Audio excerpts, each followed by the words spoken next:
It's the fourth day at the House of Tiny Tearaways, and it's been an incredibly emotional few days. Tanya has begun to see real progress, but there's still a lot of work to do if the families are going to put their problems behind them for good. 3 families, the Taylors, the Bogues and the Larkin-Smiths, have all come to the house desperate for clinical psychologist Dr. Tanya Byron to help them combat their children's behaviour problems. With just 3 days to go, all the families are hoping that Tanya can solve their problems and turn their lives around for good in the House of Tiny Tearaways. Delphi and Rebecca Larkin-Smith won't go to bed by themselves and frequently wake up crying in the night. As mum Sarah is epileptic, lack of sleep is a major risk to her health. Last night, Larry and Sarah switched roles. Larry took control of the twins' bedtime, whilst mum Sarah was given the night off. So do you have like anything that kind of triggers them off at all? Or? But they say it's just sleep deprivation and stress and anxiety. So.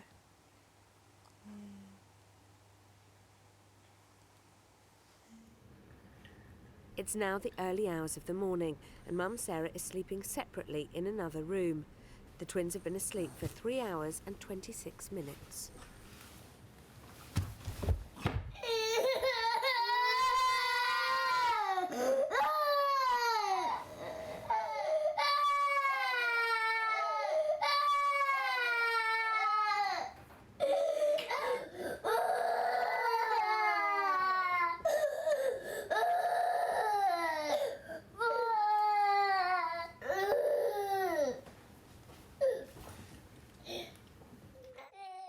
Larry has to put the twins back to bed several times in the night.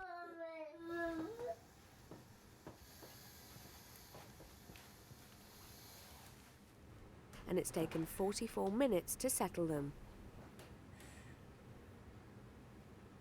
It's 7:08 in the morning, and Larry is keen to talk to Sarah about how his night with the twins went and whether she got some vital rest. Mummy!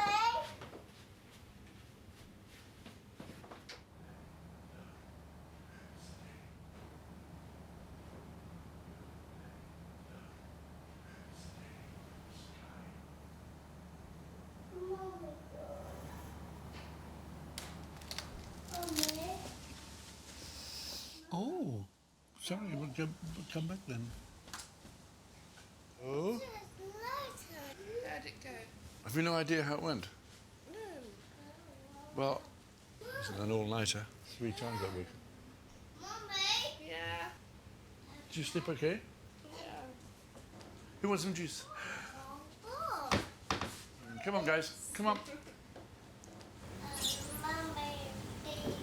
Mummy, well, she was asleep, but we kind of woke her up.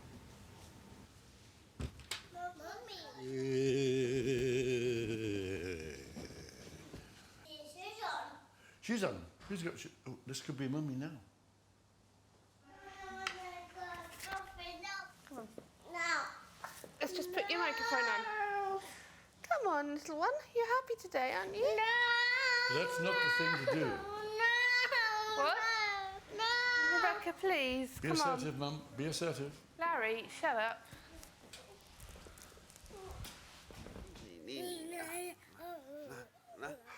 Morning. Beep, beep, beep, beep, beep. What time did you get to bed then? Well, I don't know. I didn't look at my watch at that You're particular... up there gassing with us lot ages again. Not until the early hours, no.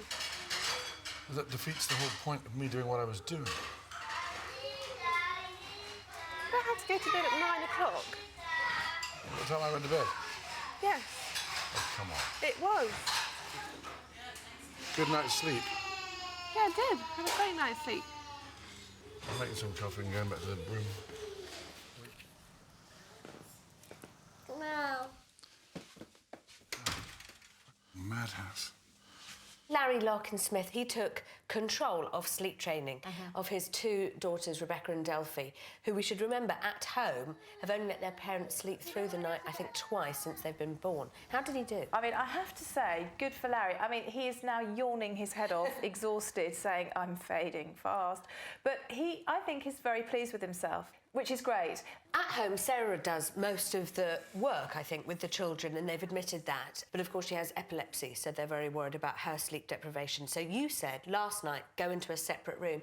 How has she coped with being taken out of the whole sleep training process, if you like?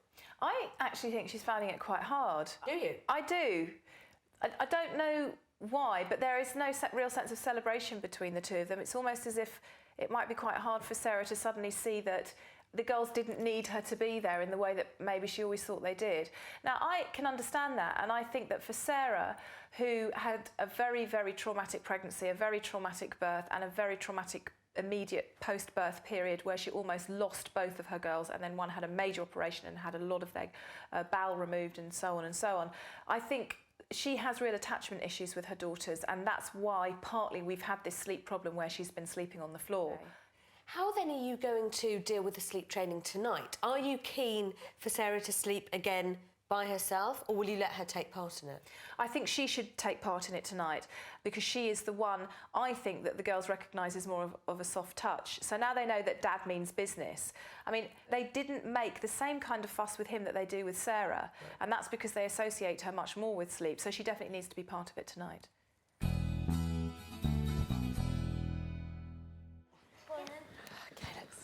It's been an emotional journey for Kim and Letitia so far in the house.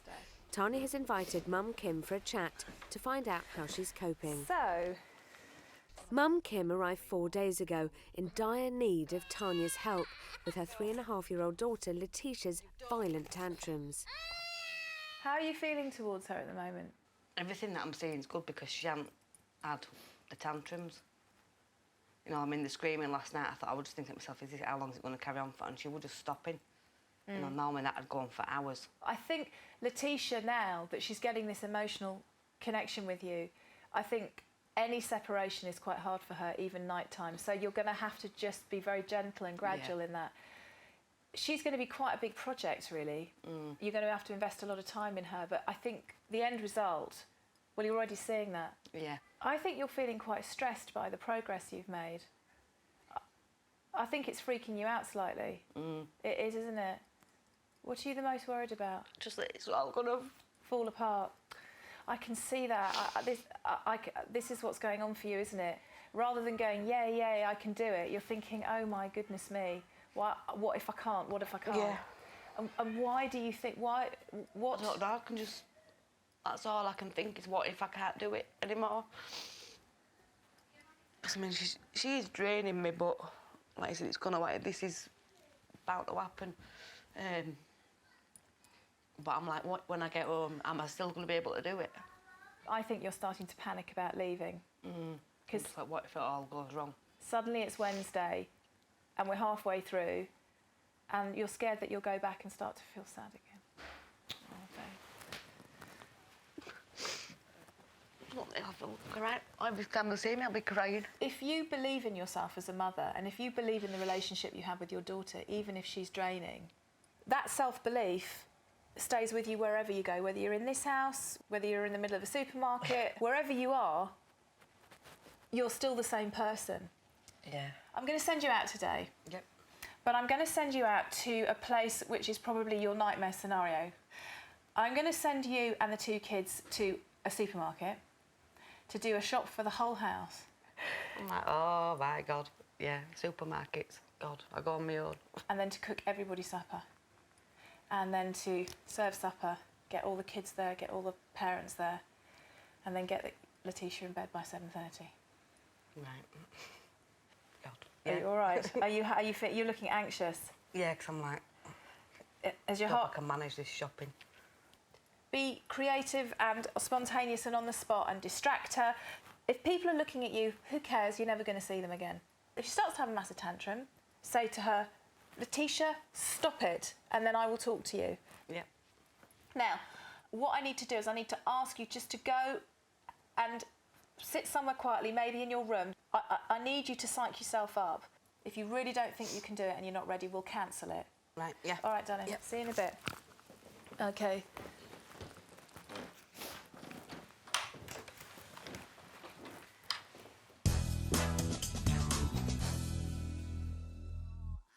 After breakfast, Morton and his sons, Dylan and Rowan, play in the lounge. I'm stuck. And I know what a fish feels like. Mum Amanda and Dad Morton entered the house 4 days ago because middle son Rowan's extreme behaviour was pushing the family to breaking point.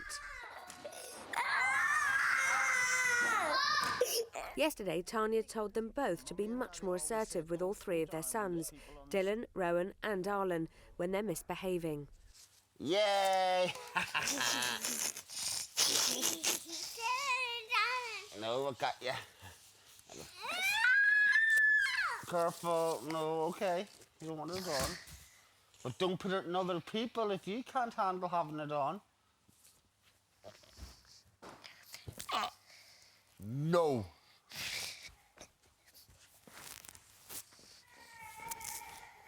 What's the matter?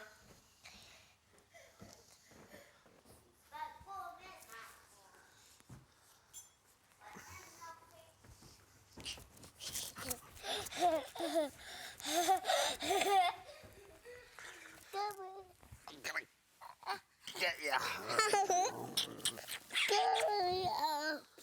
Lift you up. You're too heavy. It's all that goofiness or something in your head.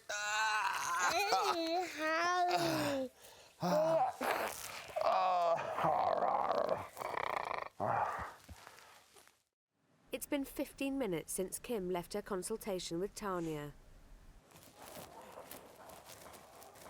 Off, off, off. Do it again. No. Yeah. No. Please. No. Please. No. I'm gonna play out then. Go on then. No, Tish, you can't play out. You can't play. Not yet. When Mummy comes, come on. When Mummy comes. Go on. Oh. Come in. Hey. We're ready. Right. Let's sit down. Can you sit here? Yeah. What, you can do it? What? I'm gonna do it. That's my girl! That's my girl! While Mum, Kim, finalises the shopping list in the garden with the Larkin Smiths, son Connor and daughter Letitia get ready to go out. I'm putting your shoes on.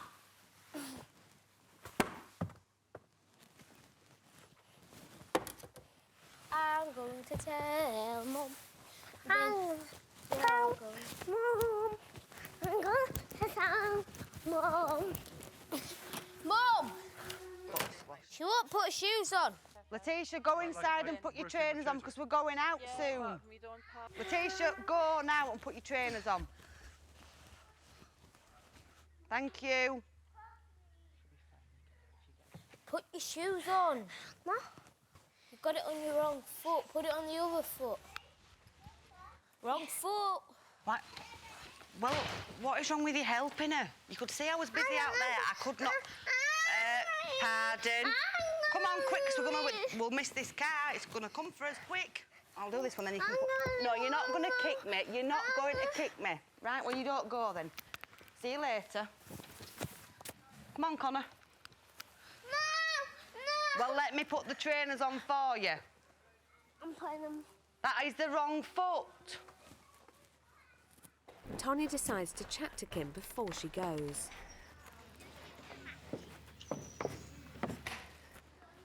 Hello. How's it started? All right? Yeah, I just walked off and left her. Thought, if you're not going to do it, don't. Let me She's tell you still moved. something. Let me tell you something very interesting. I watched all that. Her brother was winding her up. It was Yeah, I have a lot of that with her mum. Stop winding her. Yeah, she was trying to put her shoes on, and he was telling tales on her and going, "Put your shoes on, put your shoes on," quite negative. And I think he's obviously picked that up from you. So we need to help him understand how to do it more positively. She was actually being so sweet, and then when you came in, you were like, what's going on? And then the whole atmosphere changed, and that's when she threw herself on the ground. Yeah. So actually, I think you probably could have been a bit more positive with her. You probably could have distracted her, made it into a game, tickled her toes or something. And I think that I could see you started to say, get your coat off there, do this, do that. You get back into the face. Yeah. So I want you to come back with massive muscle ache. Smile, even if you're dying inside and you feel like the world is looking at you. Because you're going to do this, I know you are, but as soon as you get a bit agitated, I can see what happens.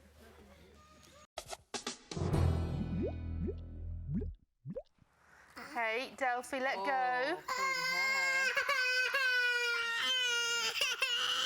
With real progress being made over their sleep training, Tanya wants to help the Larkin Smiths to cope more effectively with the twins' tantrums. I've been doing lots and lots of observing, and who just bit who? Well, I wasn't sure if she bit her or not.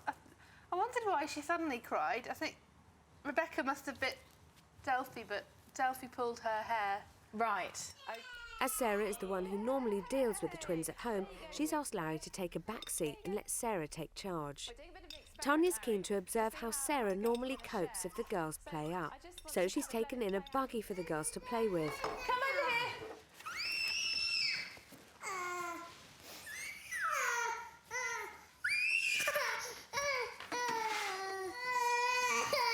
Hey, stop it, stop it. Come on, stop.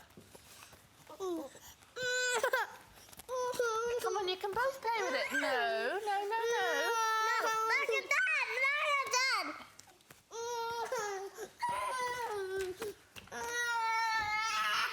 Hey.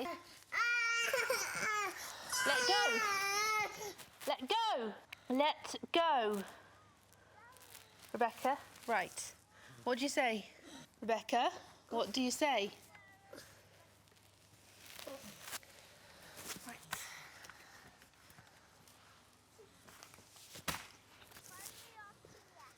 No, you shouldn't have pulled her hair either, okay? You say sorry for pulling her hair. Okay, you can go and play. What are you crying for now?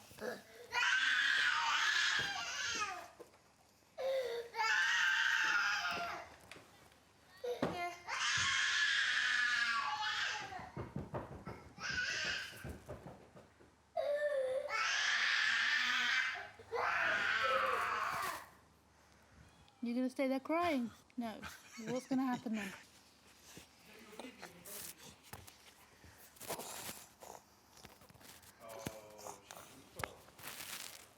I want you to say sorry to Delphi. Delphi, come here. Right. Rebecca, say sorry to Delphi. Sorry.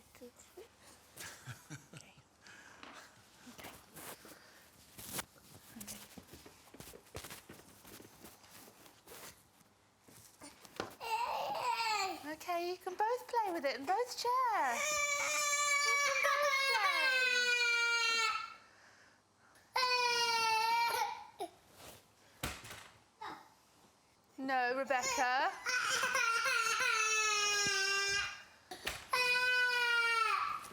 Delphi, you've just had a long turtleneck. Can Rebecca have a go?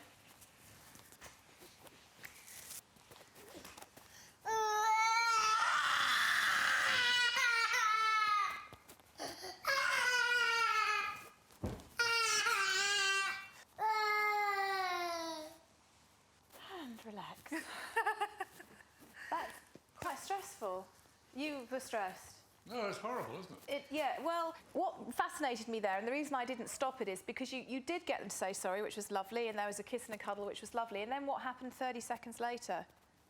Get this started again. Another bite, another Off they went scratch, and again. another punch. Absolutely. So, did that intervention teach them anything? Clearly not, because off they Yeah. go again. Yeah. Delphi, who is the least dominant twin, who is the one that tends, I think, to get most of the knocks around. Delphi then went off and was playing very nicely with the buggy, but which was the child that got all the attention from the mother? Rebecca. Who had just bitten and scratched her sister. Let them know, A, you don't like it, B, give them a clear consequence, and C, invest all the time in the one that's behaving beautifully. Right. Because the one that isn't will see that and soon think, there's a better way of getting mummy's attention or daddy's attention, and it actually isn't scratching my sister. You want down? Hold on. And what you doing? It's mid-morning and the Bogue family is sitting around the dining table.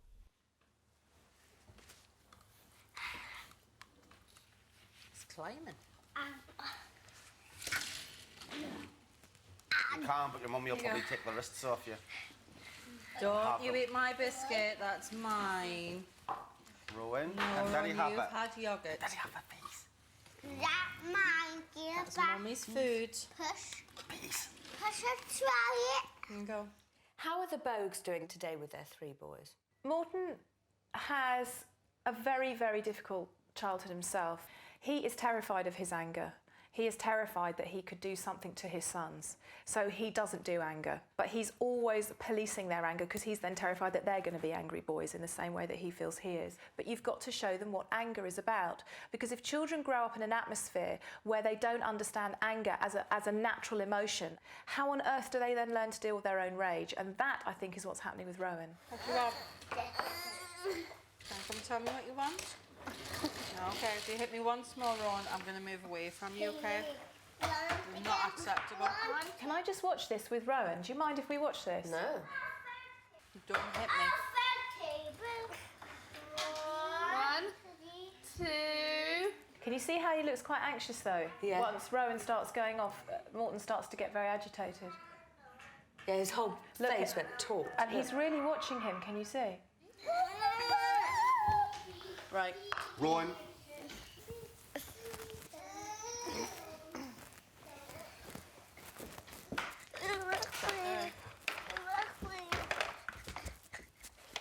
Yep.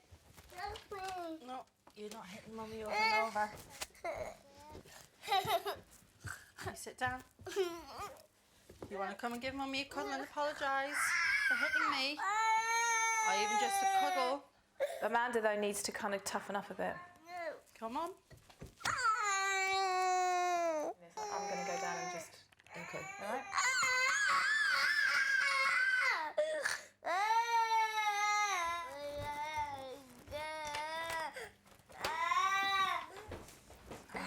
Hello, yes. It's interesting, I've just watched all of that. It's quite interesting. I think what I'd really like you to practice is to go in and literally you go down and you look at him and you say, if you hit me again, you will come back here. Now we're going to go and play, and just walk out with him. He needs to know that he cannot punch you. Right. Okay. Do you want to try? Yeah. Okay. Rowan. If you hit mummy again, we will come back here and you will not... No, I'd like you to look at mummy, please. I'd like you to come out and look at mummy. And much more, really, and very clear voice. If you hit mummy again, If you hit mum. you will come back in here and we will not go outside to play. Now, we'd like you to come back down, please. That didn't sound so cross to me, but it's better than before. If he wants to lie, he can. Right, are we going then? Yeah. Okay. Right, see you later.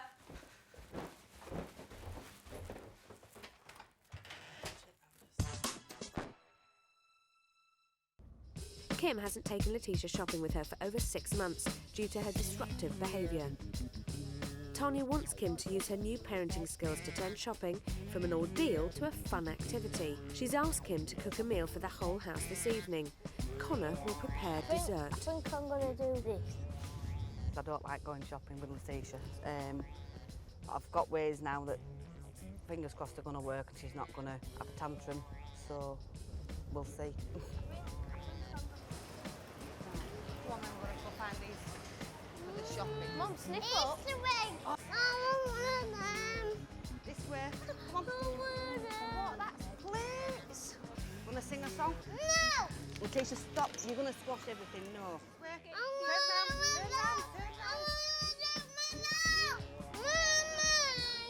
Well, push trolley then. I'm okay. Come on, let's go find chocolate. Let's go find chocolate. Let's go find chocolate. Look what's here. Look. Look what's down here. Come on. Mama! Here, look. Where's your onions? Come on, what have you got to find? I've seen that fairy. I'm going to go find her now. Come on then. Are you coming to find your fairy? Where's your onions? Can you see onions? Onions. Clever girl, you've got 2. What have you got to find next, Letitia? What is it? There's cherries. Get the next one for Connor. Do you want to pass him it? Hang on, let Letitia pass you. And I'm going to put it in the trolley. Just pop them in the trolley. After a shaky start, Tanya's advice seems to be paying off. Can you manage? And I'll carry... What is it? It's lamb mince. I don't want it. You don't. What am I gonna get? Ah, you squeezing me to death. Get out. It went well compared to what would normally happen. Normally she'd start and I'd just say, oh, you know what, just, yeah, do whatever. So, yeah, it's gone really well. I'm really, inside I'm buzzing. It's like, yes, we've done it. We've been shopping. Tanya has been monitoring the Bogue family over the course of the day. After 2 tantrums from Rowan earlier, she now feels that parents Morton and Amanda need to be giving clearer and more consistent signals to their children.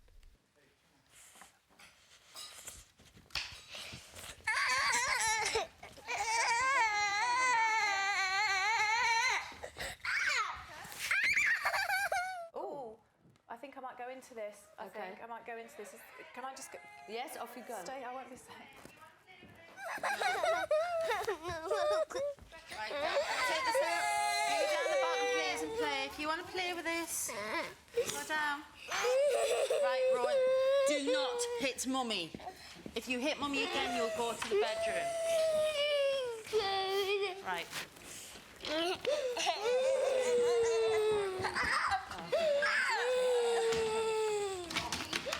Right, okay.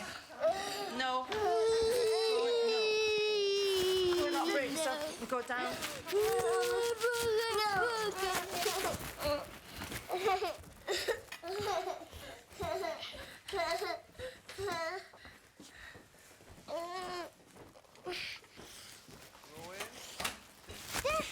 You do not hit Mummy and you do not try to break the gate. It is Dylan's turn to play with the buggy. Now, Mummy's going to go back along. When you want to join me, you can come along. Because you weren't giving me a magic.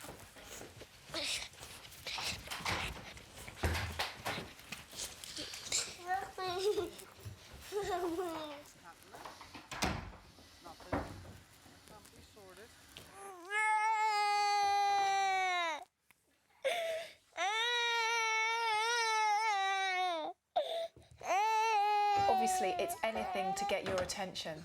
He's cross. But, you know, he's a little boy. He's thumping the floor. This is anger. And what he's learning is, yes, anger is a real emotion because, you know what, Mummy was just cross.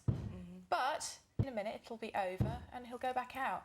And then as soon as he does lovely stuff, absolutely love him up. Good boy, good, really. So he gets the real kind of contrast. Right. He's kicking the wall with his feet.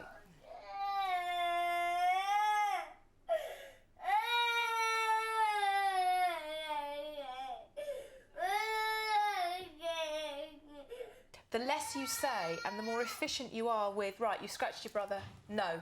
Yeah. Don't scratch your brother. I mean, you can't even look at me when I do that, can you? I just hate confrontation. I know you do, I know, I really do. I know you do. I just, anything to avoid it sort of I thing. know, but when I say don't scratch, I'm not saying I hate you, Amanda, and I don't want to be your friend. I'm conveying to you that I feel really strongly about something. Oh no, you're tearful. Tell me. No, that's okay. Do you feel like I've just had a go at you? No. What is it?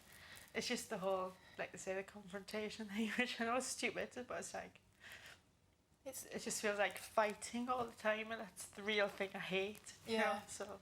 But I think, babe, I really believe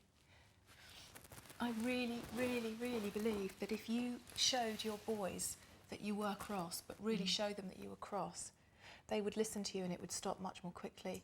I think because you have issues with confrontation, as does Morton for different reasons, you both avoid being angry, so they don't really know what's going on. He's calm. You open the door, you say, right, don't hurt your brother. Let's go outside, have a cuddle, and then we go and think. And if he flares off again, we'll do it again. But just very clearly so he knows, and then we'll go out. Okay. All right? You are a very good mother. But it's not being a bad mother to be cross with your children sometimes and to show them. Yeah, okay.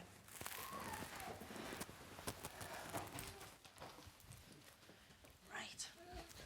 No, we do not hit mummy and we do not fight with your brother or try to break things. Okay, mummy's going to go along. When you want to come along, you can come. Okay, mummy's going to go along now.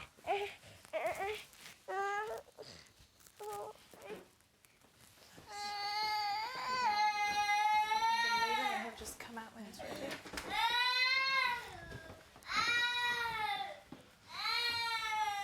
I mean, it's very hard when they do this, but that's attention-seeking behaviour in a way, and if you go back in, then what you're saying to him is all you have to do is scream and cry and hit and punch and fight.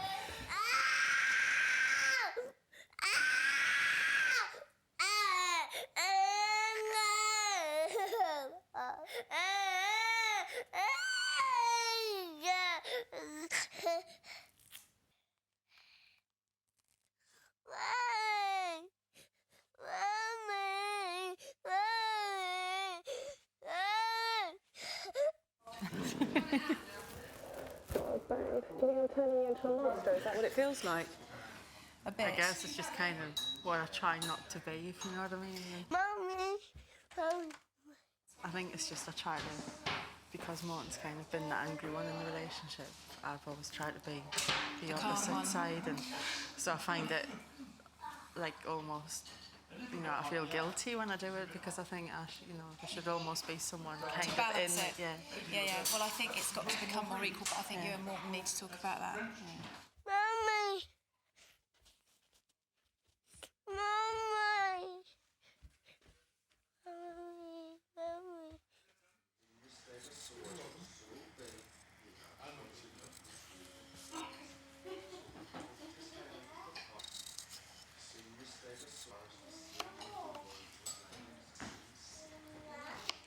How do you think Mum, Amanda, dealt with that? Much better.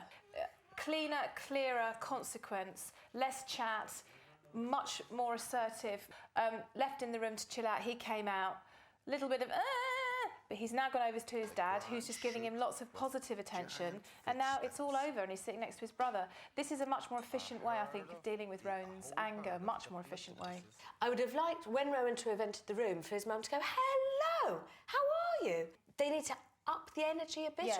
Yes. It does need to be much more clearly defined. This is what we do when we're not happy with your behaviour, this is what we do when we are. But as the general rule of thumb is as soon as the consequence has passed and the situation is over, the situation is over. And so many parents continue to talk about it on and on and on throughout the day.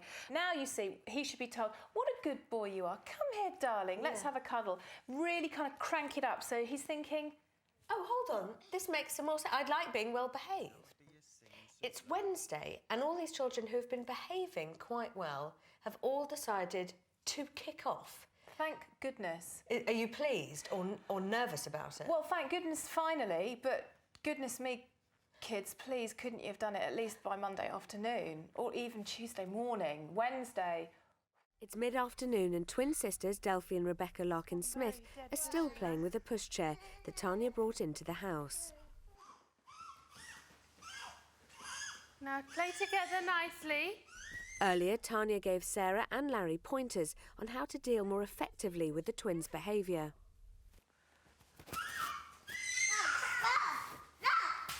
Rebecca? Let go. Go on. What, Mummy? Don't pull her hair.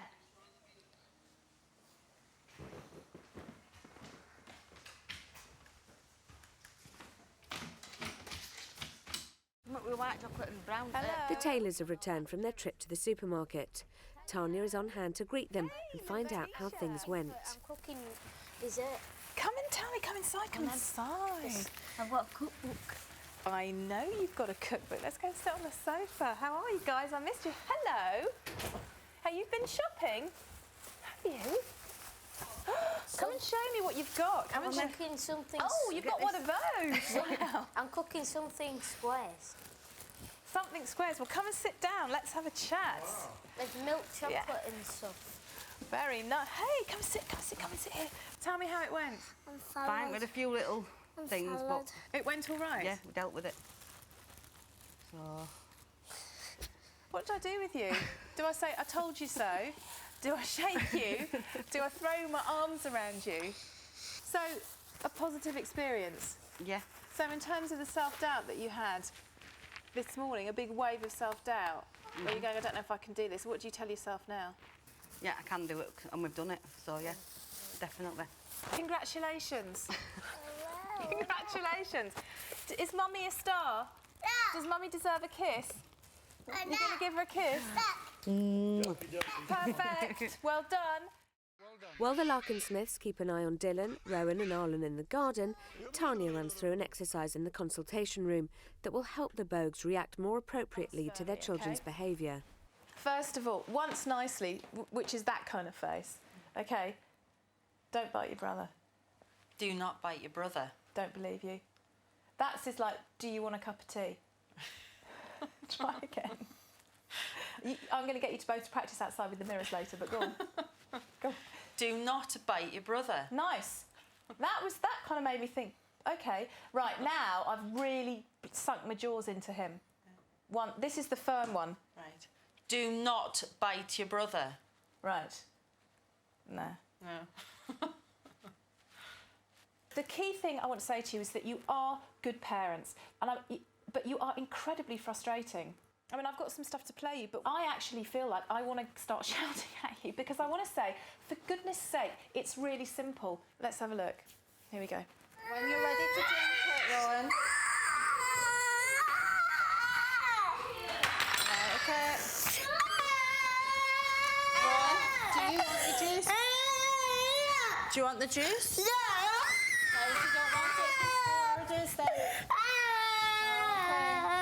You've sort of talking quite a lot, can you see? But your face and your voice do not sound like you're cross. Normally I can distract Dylan out of things really quickly, which is why I talk. I wasn't really cross them at the time, though. It was more, yeah. So in that case, what was the point of all of that then? It was more to get him to sort of calm down, because we had one little thing that we had to do, and it was kind of, we needed to do it. Right. You know. Do you know, you have just completely answered the question that's been in my head.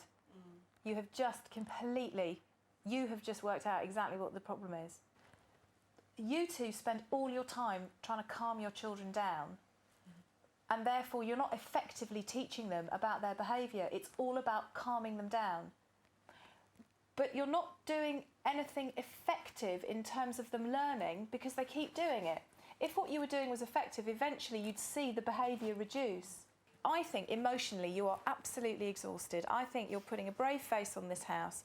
You're holding it together. You're desperately waiting for me to give you the magic answer. And I feel so bad for you. I think you're trying to put a brave face on with me, aren't you? And I think you break my heart, Amanda, because when I watch you, I just think this poor woman is spending her whole life trying to keep everybody happy. No. But you're exhausted, aren't you? Yeah. I think it's yours thing of sort of, you know, like wanting them to be proud of us. You know, it's like we are of them sort of thing. And you don't think they are? Oh. You don't think your boys are proud of you? I mean, that was like probably my main reason why I sort of had the operation and stuff, to like lose the weight, you know, because I wanted to be able to pick them up at the school gate and them not sort of be ashamed or. You know, I wanted them to sort of be. But whether you have 5 more stone on your body, are you not the same person? It was just, I think my mum was always really big when I was younger. And I never got massively bullied for it, but I used to get loads of questions all the time and stuff. And I used to be a bit like, it sounds awful, but I used to be a little bit embarrassed. I was adamant it would sort of never ever happen to sort of my children, that they would feel like that about me. And do you feel you're succeeding in that area? Yeah, like I say, I'm feeling a bit more like me again now, which is stupid. Because I know it is. I've just said, like, even when I go and pick the boys up from school, people used to ignore me when I went into the school playground. And since I've lost weight, people speak to me now who've never ever spoke to me. I think unless anybody's ever been fat, nobody would ever understand, because people do treat you as though, you know... You're a social outcast. Yeah. You're an incredible woman and you're a very strong woman. The problem is you don't believe that. Larkin Smith twins, Delphi and Rebecca, have been fighting with each other all day because they will not share their toys. After the earlier parenting exercise with Tanya, can Larry and Sarah cope when they have to deal with the problem of 2 girls and only 1 horse? You don't like anyone else to have fun, do you?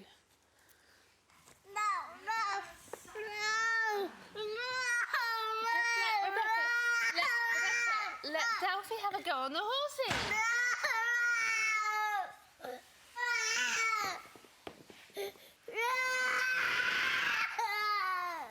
Tanya's advised them to praise the twins' good behaviour and ignore the bad.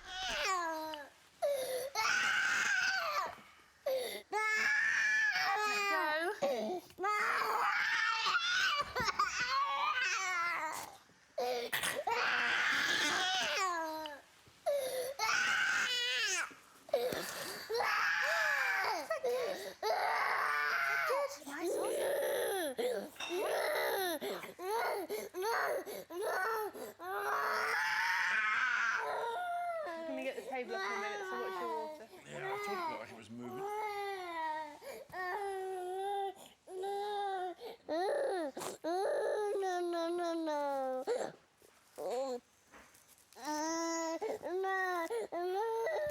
Finish now. Come on, darling. Now, come on, Rebecca. Where's Delphi? Don't be all... Where's Delphi? Come on, well, she gets what she wants then.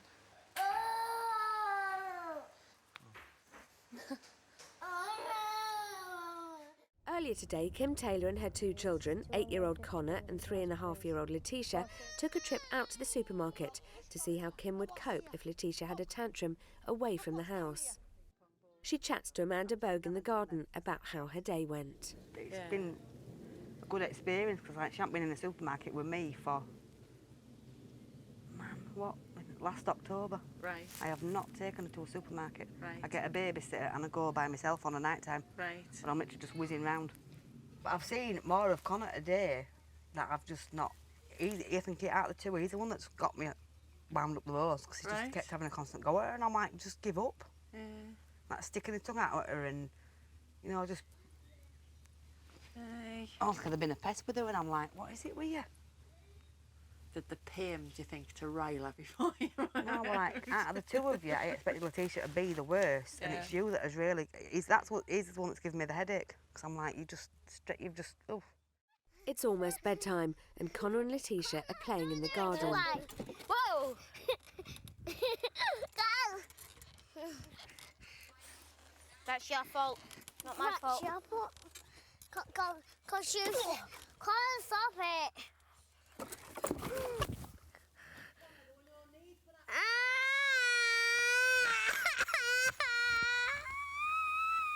You know that was too hard yourself because I saw it look on your face when you did it. There was no need for that. No need for that at all. But this is what you do. You get this way and I don't know why. So you can go to bed as well. Move. Go on. Move. You're both going. That's it. Get your trainers off. Go that way because it's fine. Your clothes might help and put them in the suitcase. All right. You're not bleeding, you're not cut, but there wasn't any reason for that.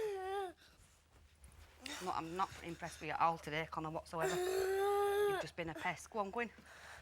Out of the 2 of you, you've been the worst. I don't know what it is. Rebecca. It's not. This one's Rebecca. That was Rebecca. Whilst Morton Bogue looks after Delphi and Rebecca in the garden, their parents, Sarah and Larry, come for a consultation with Tanya. Larry and Sarah Larkin Smith came into the house with their twin daughters, Rebecca and Delphi. They were desperate for help with the girls' constant fighting and poor sleep patterns. Back at home, Sarah rarely gets a full night's sleep, as one or both of the twins usually end up in bed with her. As Sarah is epileptic, lack of sleep is a major risk to her health.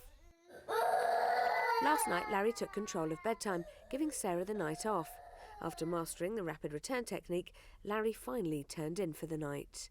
I've never done what we did last night, where I've taken the principal nighttime parent out of the room, because I wanted to see if it would all kick up, because if it did, obviously we need to address that before you leave the house. I mean, you were superb. It was just great watching, because you were half asleep but completely focused on what you were doing. The weird thing was, it was so touching, because as soon as she appeared at the door, we met. She was literally turning around and going back to bed, holding her hand out. Oh God, here he is again. It was no sort of flinging on the floor like it was the night before. Yeah. She was accepting, oh God, it's him again. Going straight back, which was so touching. It was so sweet. So sweet. It was really, really amazing. Are you pleased? Yeah, definitely. Brilliant. Because we were dubious about whether it could possibly work, because it'd gone on for so long. It just seemed to have got worse and worse. Has it surprised you? Oh, yeah, absolutely. Right, now, the behaviour, it really carries the same theme, which is assertiveness. Can we watch some of a tantrum? Oh, yeah. OK, go on then, Let's have a look. Hey, come on, play nicely. Rebecca, play nicely.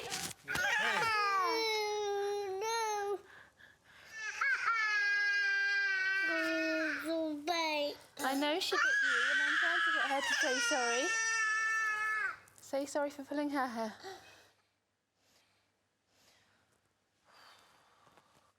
Did you find watching them crying quite distressing, watching Rebecca crying quite distressing? No, I've heard that so much. I can cope with Rebecca crying. So what was the thing that made you feel the most tearful? Because I just sound stupid. And I didn't think you sounded stupid. I think you had been probably doing the wrong thing, maybe, according to Tanya, but we don't know yet. We haven't discovered what... I didn't say, please say sorry. I said, say sorry. It sounded harsh. Well, that's what we're supposed to be doing, being a little more brisk than pleading. So what I need to ask you is this. Your own experiences as a child of parents were quite different in some ways, because you lost your dad when you were very young. You were 2 years old, and you went to boarding school when you were 4. I started at boarding school. When you were 4 years old? Till I was 18, I was at boarding school. Right. And so your relationship with your mother was close, or...? My mum would admit that she's not the most maternal. Right, OK. So therefore, for you to be a mother, particularly when you have 2 children at once, is a huge challenge. So I guess I want to say to you, haven't you done really well? But I don't think you believe that. And I don't think there's any female you're close to in your life who says to you, do you know what, Sarah? I think you did really well there. Or do you know what, Sarah? You've got great kids, developing really well. They've got a really good sense of self. Smiley, gorgeous, sociable kids. And I don't think you hear that very often. And I think you spend most of your day going, I'm not a good enough mother. My children are very unhappy. I must hold them near me. I have to have them in the bed. Because you know what it's like to feel the pain of not having someone near you. Yeah. Do you give me permission for us to have some time to talk about this tomorrow? Yeah. Is it okay, Larry? Just the 2 of us? Absolutely. Because you will begin to recognise that being a mum is also sometimes saying, no, this is my time with Daddy. And that doesn't mean you're sending them to boarding school or you're dying and leaving them. It means you're just showing them that the world is that in relationships we have to share, and sometimes people who love us say no, but they'll come back. And I don't think you really had that, because in your heart, in your experience, it was always about abandonment. And you're a lovely, lovely mother. I just don't think you recognise that. No, she is a great mum. You're pleased she's the mother of your girls? Absolutely, wouldn't want anybody else to be. Did you know that? Thank you. She's fab. Did you know that? That is how he felt? That's nice. The Bogue family are interacting more, but there's still work to be done on dealing with the boy's behaviour. Oh, what's your Danny's nose? Ow! Dylan, no. That wasn't nice. I don't mind playing, but if you're gonna start hitting me. After a successful day out, it seems the Taylors' differences have blown over. I wind. Never mind wind, go to sleep. I wind in bed. Yep. Sleep time now, though. I'm home. Yeah? Right, give us kisses, it's not nice. Love you, see you in the morning. Are you going to bed, Mum? Ooh, see you in the morning. Are you going to bed? Let's kiss. Love you. Right. Night to you as well. Lay down. See you in the morning. Until today, Kim Taylor has been afraid to take her daughter to a supermarket for fear of her constant tantrums. She comes to the consultation room to record her thoughts for the day. It was a good day. Letitia she was a little bit demanding. Thought at times she was going to have a bit of a major tantrum, but I dealt with that and everything that comes after or before it. I noticed more today that Connor was... It were annoying me that, you know, I don't normally notice Connor, but today I did notice him. Tonight it's just been emotionally draining because I feel like Connor's dragging me one way, Letitia's dragging me the other. I have found that hard. That's why I'm so tired, because I'm just emotionally drained and just whacked out. Other than that, it has been a good day and we've all enjoyed ourselves, and we've not enjoyed ourselves like that for a long time. Glad we did it, and that now I've realised that I can do it.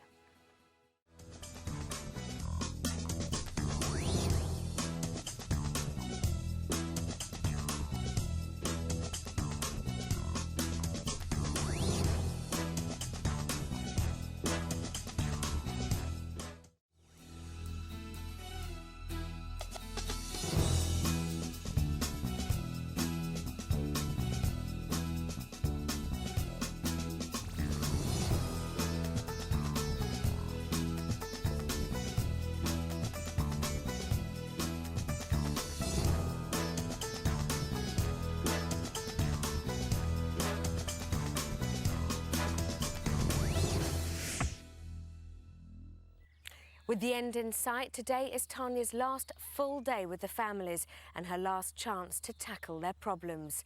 It's crunch time in the House of Tiny Tearaways. 3 families, the Taylors,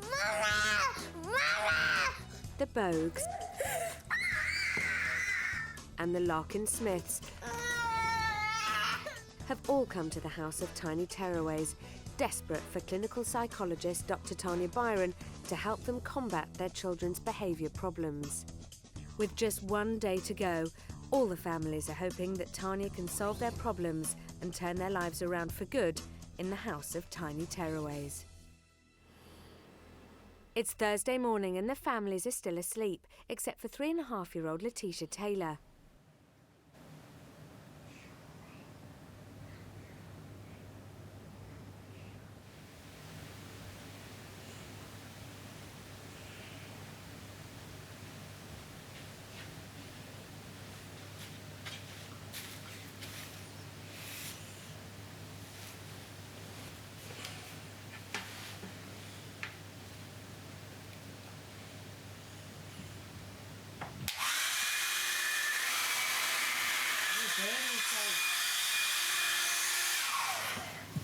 Mum Kim Taylor arrived 5 days ago, desperate for Tanya's help, with 3.5-year-old daughter Letitia, whose violent tantrums were destroying the family. Tanya observed that Kim's inability to bond with Letitia was the main cause of her daughter's extreme behaviour. With Tanya's encouragement, Kim has made a breakthrough with Letitia. Kim's challenge now is to make sure that well-behaved 8-year-old son Connor is not ignored. Rebecca. This morning, after Mum Kim's rude awakening, Connor is still asleep, while things aren't going quite to plan for Letitia.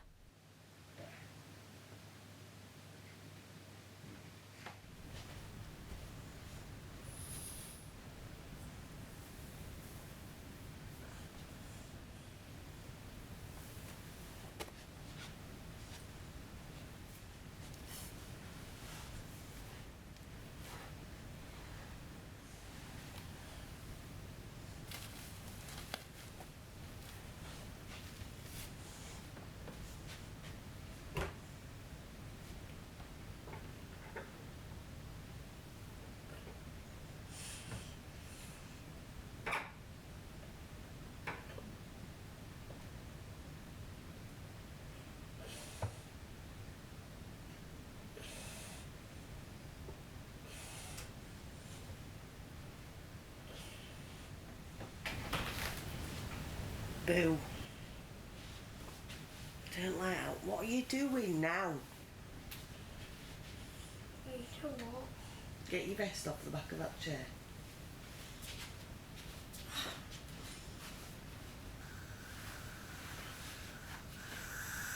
No, I want you to turn that light off. Paula's still asleep.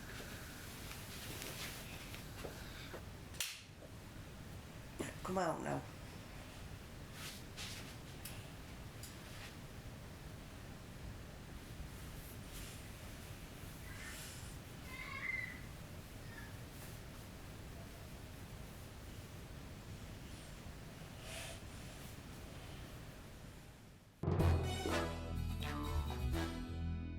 There you go.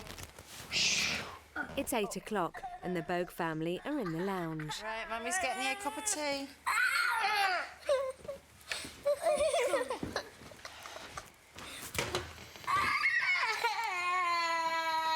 What did you do? Rowan, we have no punching.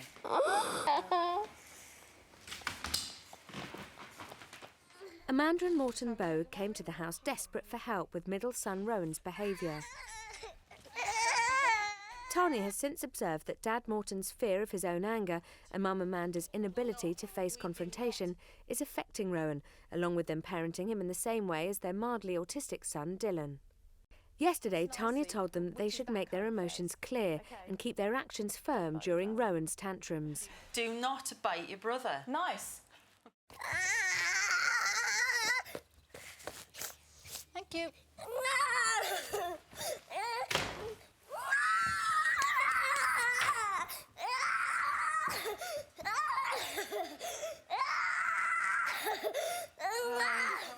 Okay. Excuse me.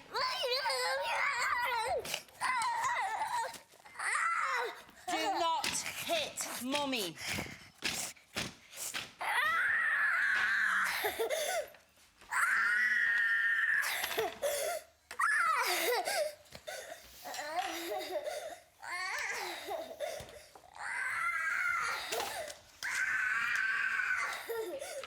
Would you all like to come outside and play? No? Okay, I'll ignore you. Dylan, come on, we're going down the sandpit. There you go.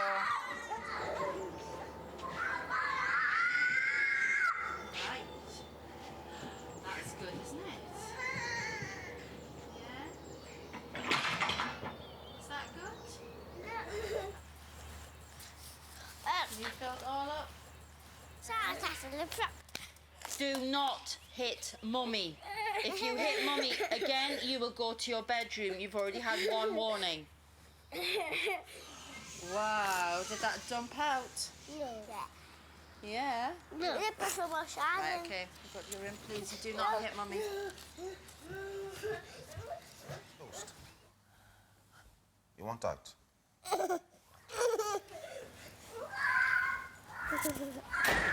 What's he done? Hit me again. Tanya suggests that when a child is put in time out, they should stay there for 1 minute of every year of their life. You do not hit Mummy. That is why you are in your room. You will stay here for 3 minutes.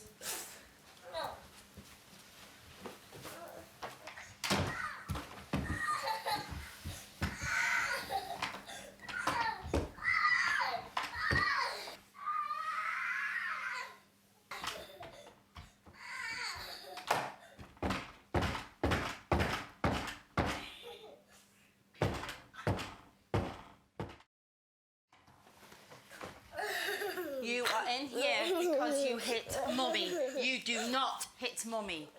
I would like you to come back along to the lounge. If you want a kiss, you can have a kiss. No, right back. You do not hit Mummy. 3 more minutes.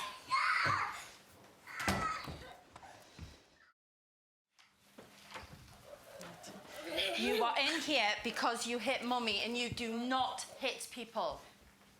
Mummy's going to go back along. Okay, another 3 minutes.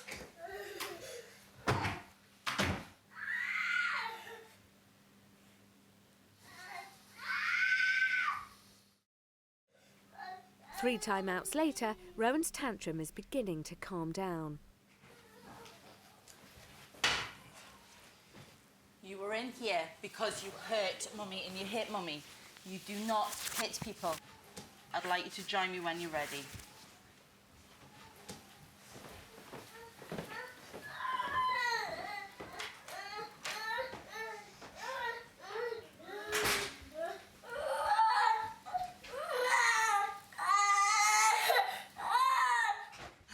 Wow. Look how yellow one. The yellow one.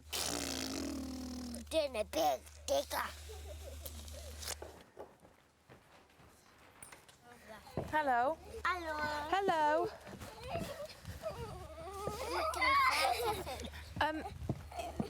You've done this really, really well. Really well. I mean, there's lots of things to talk about. Number one, the screaming. I mean, obviously, I know it can get a lot more, but it was, for me, it was a classic example of a child who knows that that noise will completely get everybody's attention, which has been in the past because there's been lots of talking and stuff. And he looked totally bewildered, the fact that you completely ignored him. But what was really effective was when you looked at him and you did the face and the thing, because he really did stop. This now is absolutely brilliant. This is closure, but what you've done is you've allowed him to come to you. And it's much better.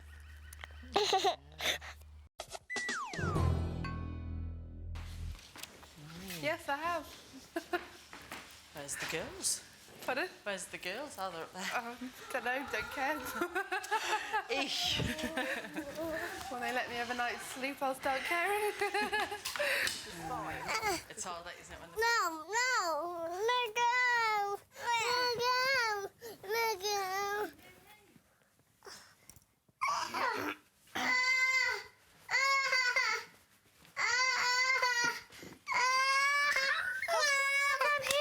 Hey, stop it! Stop. Oi! What is this? Hey? Delphi and Rebecca Larkin-Smith won't go to bed by themselves and frequently wake up crying in the night. As mum Sarah is epileptic, lack of sleep is a major risk to her health. Tanya introduced the rapid return technique, which has prompted a vast improvement. The same cannot be said for the twins' vicious fighting. After Rebecca and Delphi's morning buggy fight, Tanya has her first consultation of the day with Larry and Sarah. Meanwhile, Kim Taylor is taking care of the twins. But they're both doing very, very well. I mean, I'm really pleased with this. Are you? Well, absolutely, yeah. Yes. And how did Mummy do last night? You say you didn't sleep well last night. No, I think I just had lots on my mind. This is stirring things up for you, isn't it? Yeah, I just got a bit upset last night with taking Rebecca back, and well, we had quite a good chat last night, didn't we? Yeah. About thinking. I could see you were uptight. Obviously upset about Rebecca wanting Mummy and you not being able to go to her, which upset me too. Yeah, because You I know, just but, feel that Delphi's just a bit. She seems like the younger. And we the talked a younger little one of bit the two. about Mummy too, which is My mum, yeah. yeah. My mum didn't get much love or any love as a child herself. You know, she wasn't wanted at all. And they say that, you know, you end up turning out like your mother, and, you know, she might have turned out a bit like her mum. And I'm so anxious not to. I mean, So Sarah. I'm maybe trying to overcompensate, maybe by, you know, trying to not turn out like that, to be over nice, you know, so that I do give the love. So, do you think your mother was disappointed to have a daughter when she had you? But she thinks we've got a really sort of close relationship and that everything's great. And my dad was overjoyed to have a girl, so. Tell me about your father. He was a lot older than my mum. How many years older? Even older than you. Nobody's older than me. What was the age difference between 44 years. 44 years. Yeah. And the age difference between you two? 33. 33, right. I think you've had a lot happen to you in a very young life. I mean, you are young. You're 29, 28, yes. But in 28 years, you lost your parent when you were very young. You were sent away to boarding school. There's been issues in terms of relationships. Yeah, she said the main reason she sent me to the big stint of boarding school was because she didn't want early mornings to get taking me to school. So she didn't want her sleep disturbed. Yes, coming back to sleep deprivation. So you'll bring your girls into your bed and show the world, show yourself that you're a mother who will have her sleep disturbed for her children. Now, it feels to me like you've been trying to repair quite a lot of your history through what you have then subsequently gone on to do in your life. You've married a man in the same kind of generation as your dad, who left you when you were 2.5, really charismatic, and he's yours, and he's not going to leave you, and he's going to be okay. I wonder whether you fear the loss at some stage.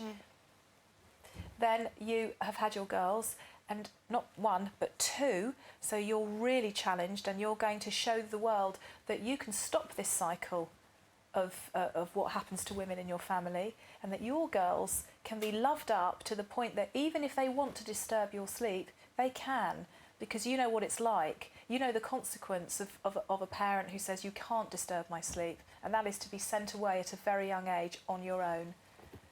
And I guess the task really, Sarah, for me with you before you leave the house, is to help you recognise that not allowing your children to manipulate you at night, being a firm parent and saying you don't bite your sister, is not the same as being sent to boarding school at the age of 4 and never feeling loved. It's not the same. But I think for you, you're terrified that your girls will one day turn around and say to you, you did this and we felt you didn't love us. Am I in the right place? Yeah. Often, Sarah, you will push Larry to one side, or often you will absent yourself, because at the end of the day, I think in your relationship, subtly, it's always what you want in terms of the girls. Because sometimes you snipe at each other. I can feel it. I think it's a bit of tension about who is in charge here. Yeah, it's like that at home. Pardon? It is like that at home. Is it? Isn't it? And maybe you both need to Probably be me in charge. snapping more.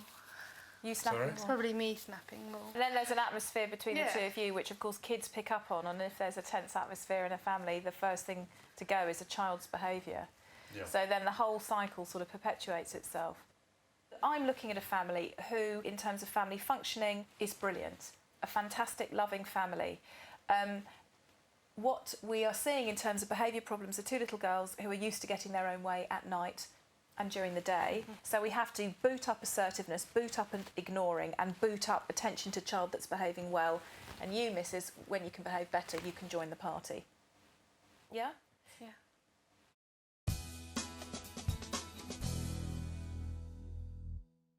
So, you're going out today. Oh, wow. Shall I tell you where you're going?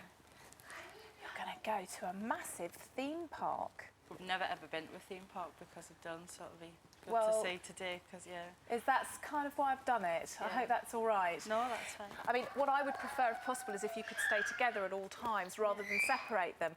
And for Dylan to learn, sometimes he just has to wait until his brother's had his turn, even if it's getting too much, and vice versa. The one thing I wanted to discuss with you just very quickly is what to do if one of them has a bit of a paddy, has a bit of a tantrum. Beg your pardon. And to you too. You see, Dylan, Rowan had that first, so are we going to let Rowan play with that and then you can take your turn? Yeah? There you go. So, will you have buggies with you? Yes, one for Arlen. Would you ever These two. No. Won't stay in them, so... No. Right. OK. What I would suggest is, if one of them is behaving in a way that is unacceptable, use the once nicely and the once firmly. But what we need to work out is what would be a consequence. Do you know, it's impossible to do my job. Let's see who can be the quietest in the house. Mummy Sarah, could you get a game of dead lions going on the floor? OK. What's dead lions? OK. Who can lie on the floor and be the quietest? Who can be the quietest? Can we be Yes. Who can be the quietest? Who can be the quietest? Rebecca, Delphi. I need a fast car out of here now, is what I need. Come on, girls. Come on, girls. Do you want to play? Do you want to play? That's it, Rebecca. Come on. You mustn't Larry. move and you mustn't smile. Can you help her down?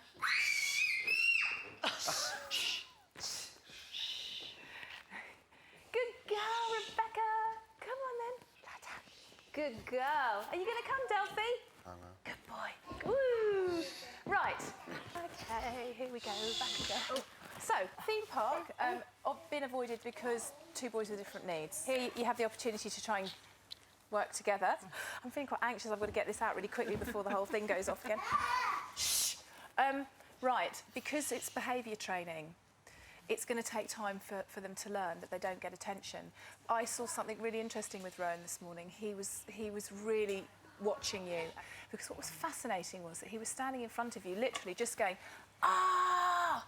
No tears, nothing, just like, I know if I make this noise, I get her all to myself, and my two brothers can't have her, ha, ha, ha. And I think it's a really effective way he can split you away from his brothers. So we've got to teach him, lovely Rowan gets huge amounts of attention, not so lovely Rowan gets none.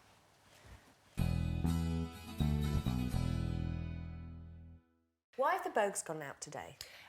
The Bogue family for me have been the family that have been the most challenging for me and the family that I've been the most concerned about. I've sent them to a place where they should go with their boys because their boys would love it, but they've never gone, a theme park, because of the conflicting needs of Dylan, who needs less stimulation, and Rowan, who loves stimulation. Dylan, I have to say, functions really well with his autism diagnosis. He is an extremely engaging little chap. And so Amanda and Morton specifically know how to parent him, which is in a very calm way, lots of holding, lots of, talking. For Rowan, it's completely the reverse. He needs stimulation and fun, and he needs, and not everything just so and just so. Therefore, the challenge for Morton and Amanda is then to find different parenting skills for Rowan, which is fine theoretically, but practically when you've got both boys in the same place, a theme park particularly at the same time, where Dylan could get overstimulated and agitated and Rowan could get bored and want to go on that massive ride now, that's when the challenges really begin. And I think that's the real world challenges for Morton and Amanda, and I think that's what they need to practice.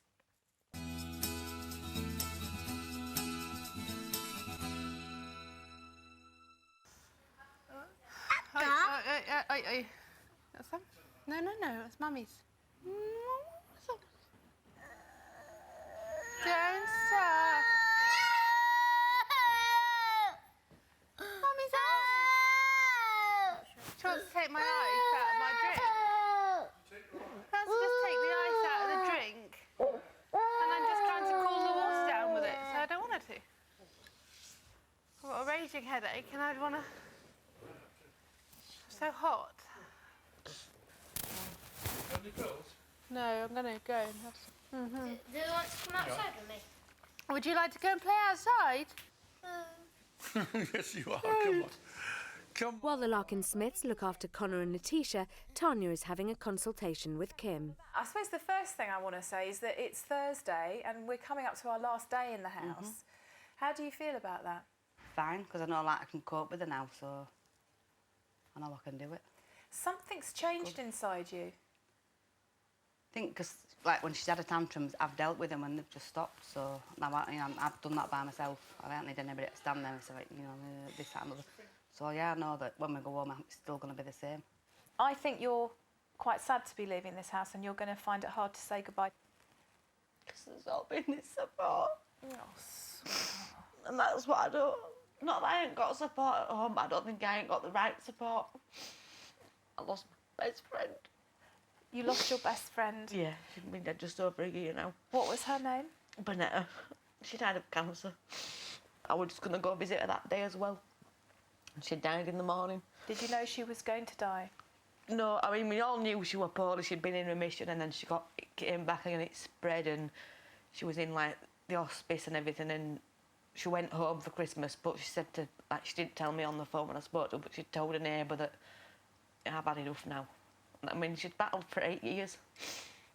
But it's just, you know, she's called up because I just make it on the phone and say, Banana, I'm not, and you know, I'm not right, and right now I'm not feeling, you know, too good. And we just talk for hours and I don't have that anymore. No, but you need a close friend, don't you? You need another woman who can support you and you support her. So that's important. What would she then say to you if she had watched your journey, if she had seen what you'd gone through? That you've come a long way and, you know, you have, she'd be able to see how strong I have. Like I feel a lot stronger than Sunday when I came in. For the first time in a long time, I'm proud of myself because, like I say, Sunday I was just like, I can't do this. I got in here and I just froze. I thought, what am I doing? And it's taken, you know, to do something like this for me to realise that it's not Letitia, you know, and it is me, and that I've had to do that, and that's hurt me a lot, you know, through the week. I'm like, I can't believe how, you know, bad I've been doing, really. But like looking back now, I'm like, I'm really glad we've done it. So you've built a friendship with your daughter? Yeah. So you've got lots of happy times together with her as friends?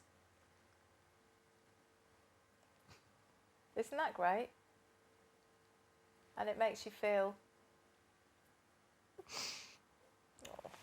Because I've just never, I don't know, I've never felt it before with her. No. And who did all that? Me. Absolutely. You did it.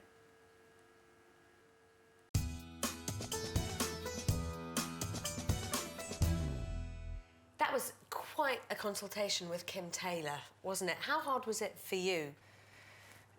I'm doing my job, but you cannot not feel what is in the room. And particularly I think when she was talking about the loss of her best friend, and we started to talk about how her best friend would feel about what she's done, that was very, very powerful. Really, really powerful, actually.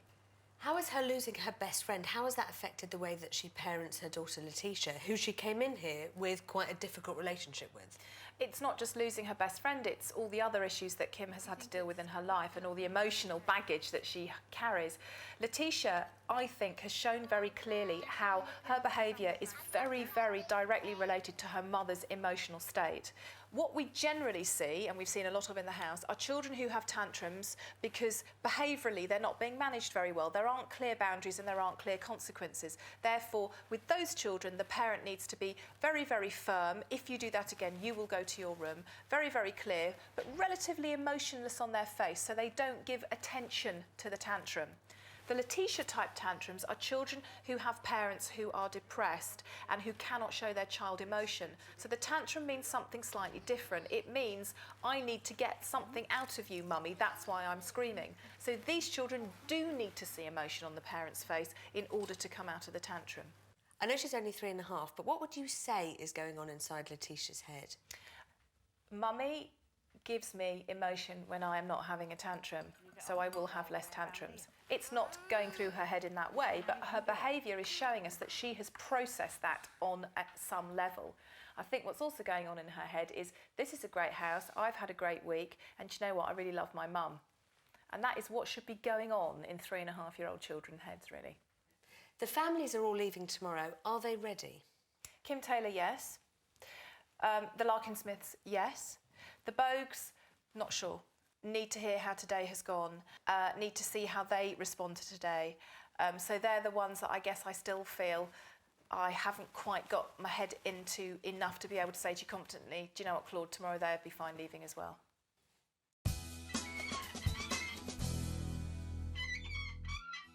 It's the penultimate day in the House of Tiny Tearaways, and whilst huge progress has been made over the week, there is still work to be done. Kim Taylor entered the house unable to control her daughter Letitia's violent tantrums. With Tanya's help, Kim has learned to diffuse her daughter's temper and form a genuine bond with her. But will this continue when they leave the house? Larry and Sarah Larkin Smith have their hands full with their 2.5-year-old twin daughters, Delphi and Rebecca. Having made great progress with the twins' sleep problem, Tanya has moved on to Sarah's lack of assertiveness, which she needs to work on before she leaves the house. The Bogue family is still a concern for Tanya. 3-year-old Rowan's tantrums and fights with his brothers Dylan and Arlen have made life a living hell for parents Morton and Amanda.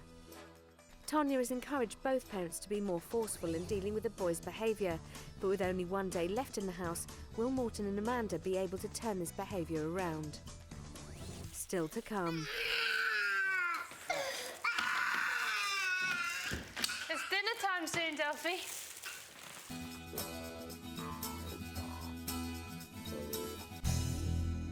In a consultation earlier, Sarah Larkin-Smith talked about losing her father at an early age. She joins Tanya in the gazebo for a one-to-one chat. Right. Do you still miss him? Yes. Very much. I think of him nearly every night. And do you? I think I'll take 20 years of my life just to, for a ghost to appear, just to say hello or anything, you know. What would you say to him if he did? Just want to give him a cuddle. Right. Like Rebecca does. Like Rebecca does. When she comes and cuddles you in the night, and do you kind of lie with her holding you and think, this is how I'd like to cuddle my dad? And I have done. Yeah. That's very hard. Do you think that you were ever able to say goodbye to him at any stage of your life? No, and he's still down in the lounge in an urn. You'd got your father's ashes in your living room downstairs? Okay. And that might be a bit weird. No. It's not the reality of any situation, it's what it symbolises, but it symbolises to me that you've got your dad living in your house and you haven't been able to say goodbye to him. The girls are now the same kind of age that you were when your father died. Yeah. Pretty much exactly. And Larry obviously is older than you, 33 years older than you. Yeah. What kind of anxiety do you live with on that score in terms? Big. I've, you know, been so upset with my dad not being around, and have I gone and done the same thing to them? But to your daughters? I've never spoken to Larry about that, obviously. But I think, you know, you're going to be in your 80s when they're, you know, teenagers going off to uni or something. What have I done? But you can't help who you fall in love with. No, you can't. I think that's a really important point that you've made. You can't help who you fall in love with. And if you fall in love with a man who's older than you because your father died when you were 2.5, and that might be in there somewhere, and maybe Larry, your husband, holds some sort of paternal role. If you are in love and you have 2 beautiful children, which you do, and have a really good quality life until it ends for whatever reason, because life is so random, what's so wrong with that? Has he shown you love in a way that maybe you've never experienced before? Yeah. What has that been like for you? I probably met him too young. I probably should have. Well, I met him just after university, and I just had a strange relationship at university, and then met him. So I probably should have experienced a few more relationships probably before meeting him. So you're in your early 20s? Yeah. Right. How did you meet him? My mum met him first. Your mother met him first? Your mother who... Oh, God. Your mother as a relationship or as a... Look at your face. No, I'm just obviously a little bit kind of... Yeah. Because we learnt earlier on that there are some amazing parallels between your mother and your father and you and Larry. Do you think you married Larry to try and get your dad back into your life? You're right. You know, I have looked to Larry in a way as a father figure. I know that. I've definitely fallen for him. At the moment, we don't have a relationship, which is really sad. But I've certainly looked to him for someone to kind of love me in a paternal way, yeah. I feel he is the fatherly one in the relationship, definitely. But do you think sometimes he feels like yours? Well, yeah. Well, at the moment he might as well be, because You're not because having there's, you know, he's sleeping in a different room. There's no, you know, we don't even have a kiss. You know, there's nothing. We're just there to parent. So you're upstairs in the bed, almost with your two sisters, and he's downstairs being the father.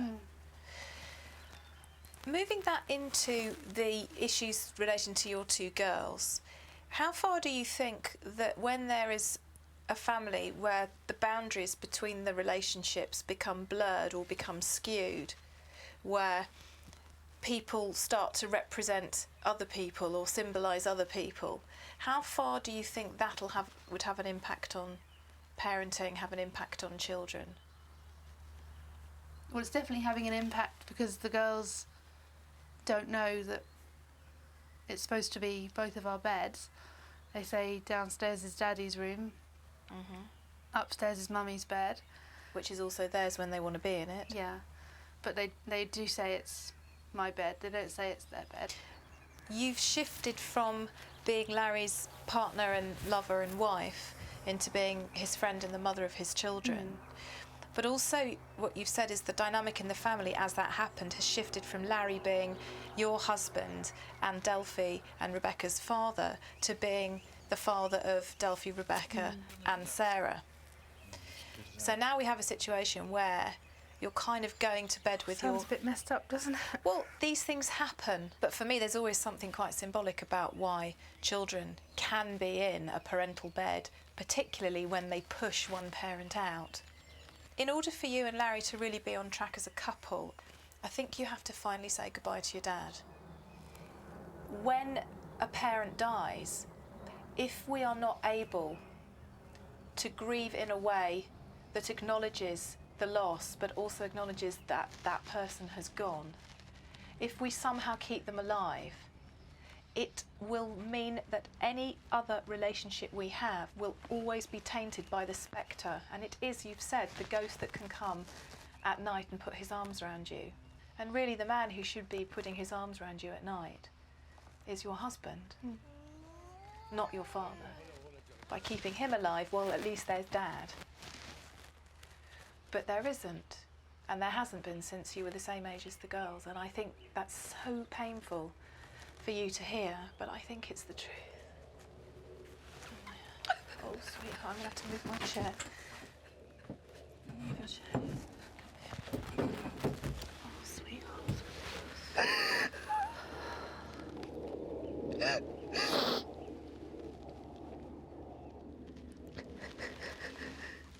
I think you've been grieving for a very, very, very long time, haven't you?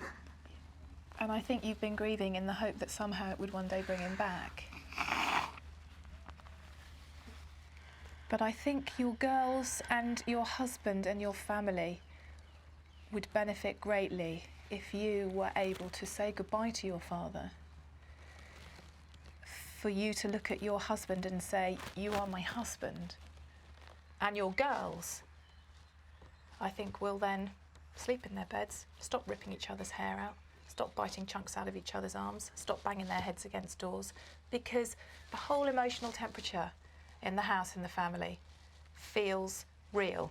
Mum, Dad, Rebecca and Delphi. If you can survive what you've been through with your girls, if you and Larry can survive that and have such gorgeous girls as you do, I think you've already got it. The one thing, though, that needs to, I think, leave and be allowed to leave is your fantasy that your father will come back to you. Because he won't. And that's just the hardest thing to say to you, and I think the hardest thing to hear. So I'm going to use me go.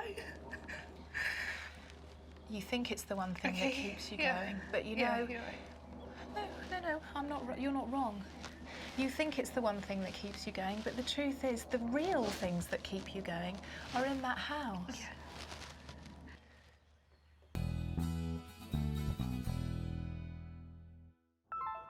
Armed with Tanya's techniques for dealing with the boys' tantrums, the Bogue family are off to a nearby theme park. We normally don't go to places like this purely because Dylan does tend to get a bit freaked if there's a lot of noise. It can go either way. You'll either be hyper or you'll go quite screaming and things like that. I think we know what's coming. So I dare say we will have a few moments. Wow. We're not going this one. Is that good, Ron? Yeah. The day starts well with the whole family enjoying themselves and no need to call on Tanya's techniques. You press the button. But how long can that last? Would you like to see the fire engines? Come on then. Dylan goes on the ride first while Morton is left to look after Arlen and Rowan. Rowan, come here.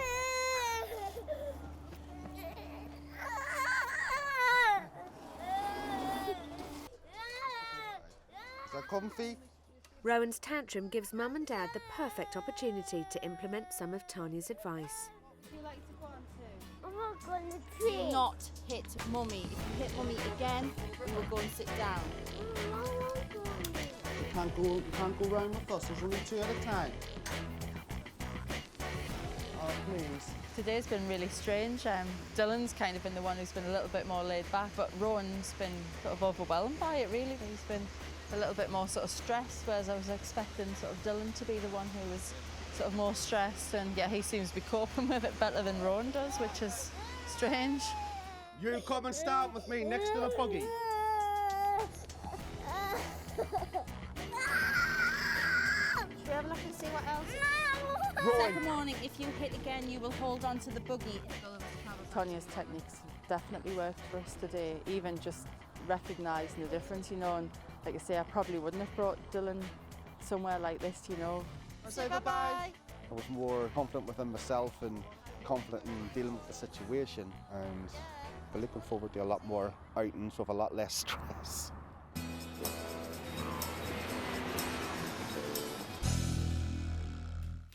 In their earlier consultation, Sarah Larkin-Smith agreed to be more assertive when dealing with twins Delphi and Rebecca's tantrums.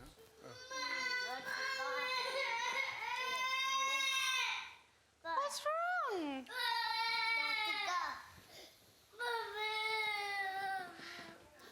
No.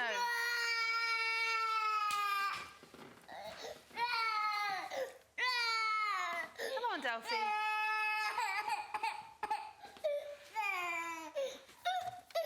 Look, there's Rebecca with the pram.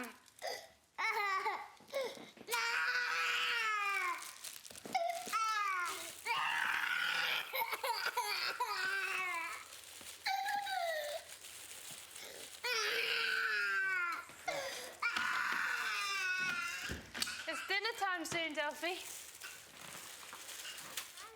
The Bogue family returned from their day out with presents for everyone. Hello. Mummy! I'd like you to give one of those to Delphi. Wait. Hold on. Wait. Shh, got to keep it secret. Rebecca, you got a present. To Rebecca. Can we go and find? Can you give one to each of the girls? Wow, there you go. Rebecca, come here quick. Give Give one, her a present. One to Rebecca. One to Delphi. Thank you. Wow, well You guys done. smile. Yeah. A horsey. Wow. Rebecca, what'd you say? Come on. Say nice. What'd you say? Thank you for your horsey. Hairbrush. Delphi, I have to say thank you.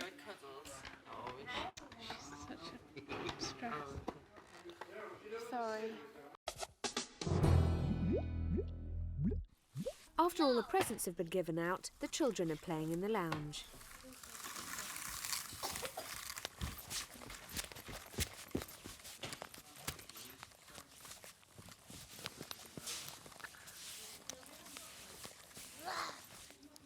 Take the fish.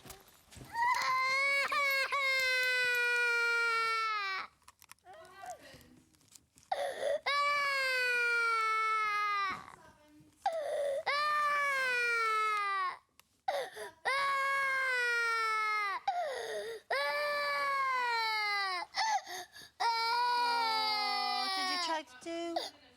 Have a cuddle? Thank you. Oh, make it all better. that a better cuddle? Don't shove people. Oh, Arlen, bully boy. No. No. No. No. Arlen, you do not push people. No. No. Are you telling me off for? Arlen, right, no. You're not pushing people. Your daddy will be in a minute.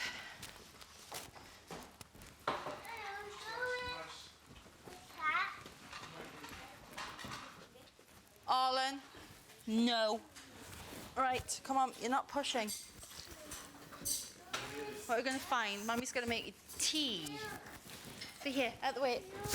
There you go. No, not in the kitchen. Not in the kitchen. Little pig. Oh, wow. We've got something for you, Connor.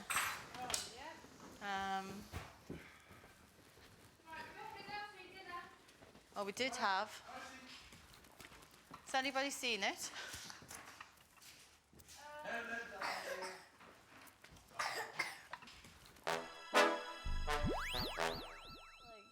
After their trip out, Tanya catches up with the Bogues. How was your day? Really good. Oh, do you know, I'm so glad you said that, because it's Thursday evening. You've never taken your boys to a theme park before because of the anxiety that either Dylan would get overstimulated or Rowan would misbehave and the whole thing would go pear-shaped. So tell me, give me the edited highlights. Dylan was just absolutely incredible. Dylan went on everything. Rowan was the one who was really kind of with it all and sort of really kind of overwhelmed, and then when we come to get off things, because he wasn't wanting to come off them, it was like every ride sort of afterwards was kind of, he was just getting the point, his face would change, and after it was like, right, come on, what, get on next, and looking at the map and... 1 minute, what, darling? Seahorse. Seahorse. Two seahorses. So basically we were just, if he did start, we were just walking away and kind of getting down with Dylan because he wanted the map all day. He was like, you know... He was into that. In terms of the difference in managing Rowan compared to how you managed him when you came in, what would you say was the key difference today for you? Not caring what other people thought was definitely a big issue. Totally. Yeah, and I think basically just ignoring him more, so...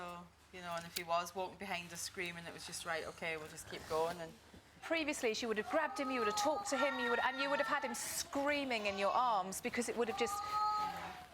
Brilliant. You look really relaxed and happy. It was just really nice to me because I'll be honest, I've been trying...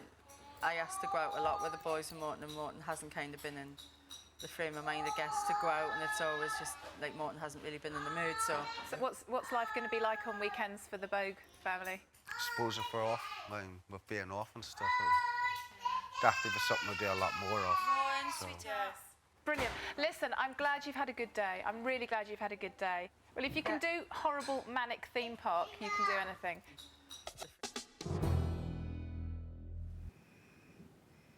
Kim has put Letitia to bed early so that she can spend some quality time with 8-year-old son Connor to find out how he feels about the time they've spent in the house. How do you feel about going home? Really excited. How do you feel about Letitia? She's had a major improvement.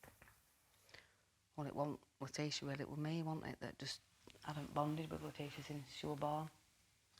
Looking forward to seeing Nan and Grandad. Yeah. Have you missed them? Missed everybody. Have you? What do you think? We've done well coming here, do you think? Yeah. It's what we needed to do. And you know that I love you, don't you? Yeah.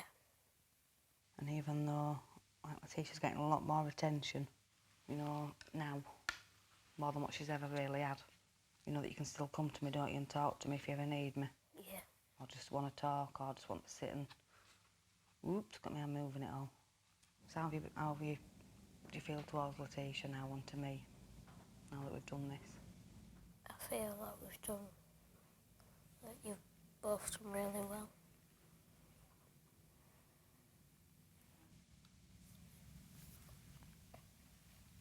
All right. Yeah. There's no arguing now, is there? No. There shouldn't be, because hopefully how things are now, they'll stay the same. Tanya with her. She's done it for us. She's helped Mummy sort life out, hasn't she?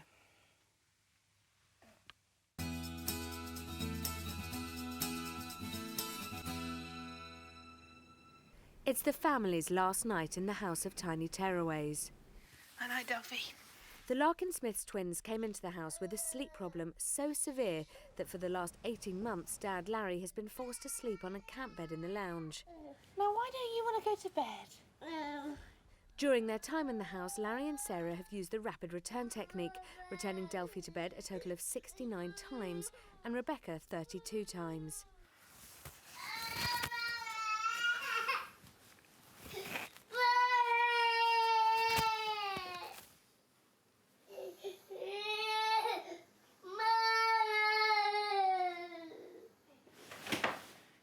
Come on, it's bedtime now. Into bed.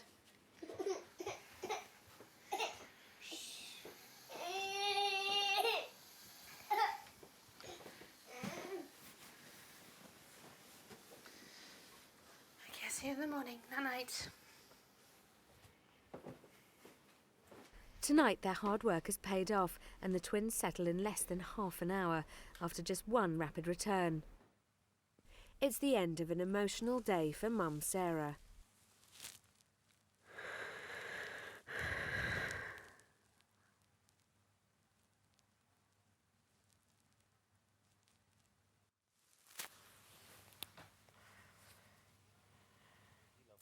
Finally, it's Amanda and Morton's turn to put their children to bed.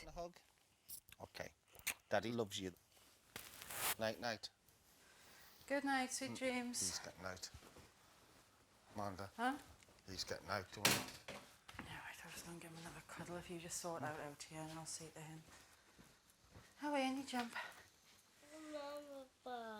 No, not Mummy's bed. Your big boy bed. Right, okay, you don't have to have a cuddle on if you don't want to. Okay.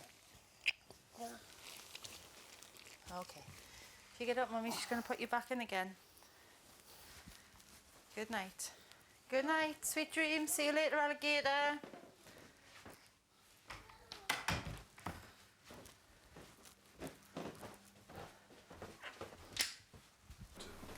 Yeah.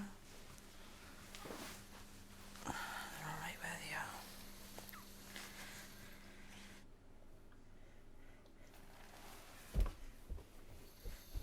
Right, back into that room. Bed.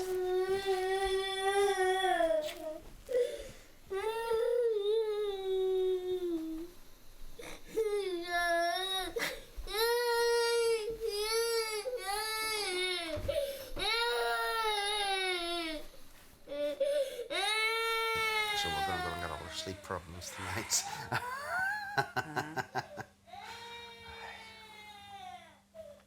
Because they're just way too tired, like you say. I've just had tea and everything else.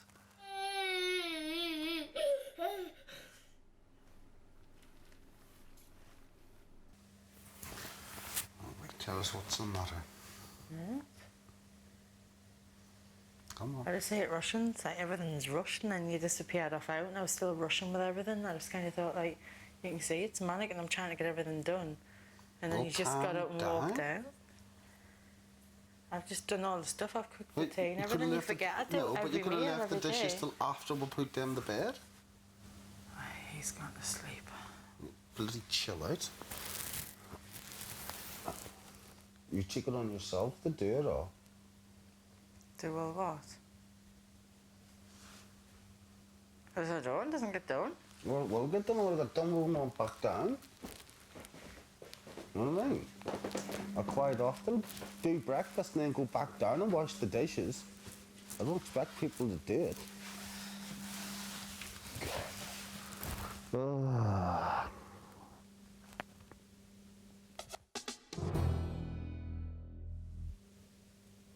Everyone else is asleep and the argument between Amanda and Morton seems to have blown over. Don't you always hit in the same spot? You can't just play fighting thingy, you've got to keep kicking where it hurts. Don't you?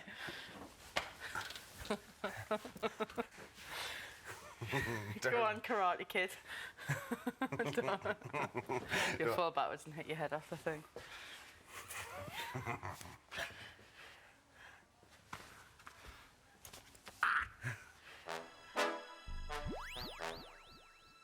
At the end of the night, Kim Taylor records her progress in a video diary. It's been a good day today.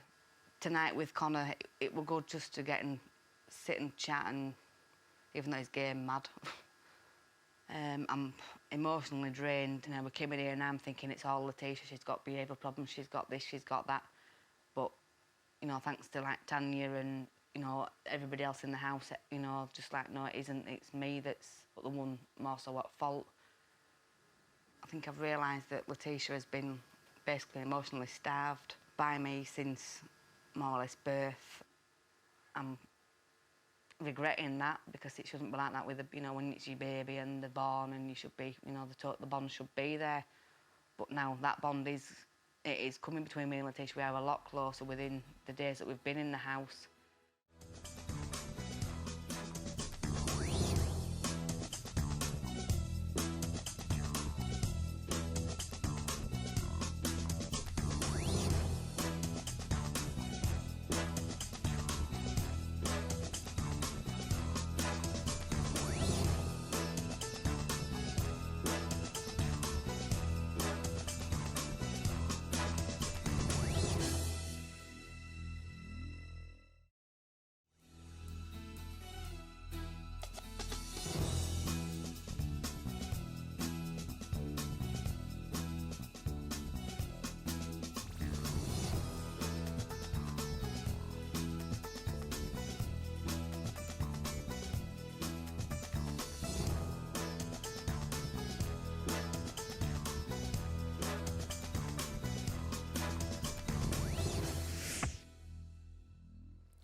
Only 6 days ago, the Taylors, the Bogues and the Larkin Smiths came into the house desperate for Dr. Tanya Byron's help. The week has been tough and it's finally come to an end. But has Tanya done enough? And are the families ready to go it alone? 3 families, the Taylors, the Bogues and the Larkin Smiths, have all come to the House of Tiny Tearaways, desperate for clinical psychologist Dr. Tanya Byron to help them combat their children's behaviour problems. With just 1 day to go, all the families are hoping that Tanya can solve their problems and turn their lives around for good. It's the final morning in the House of Tiny Tearaways for this week's 3 families. The Bogue family have been up for the last hour. The 2 eldest sons, Dylan and Rowan, are playing in the bedroom.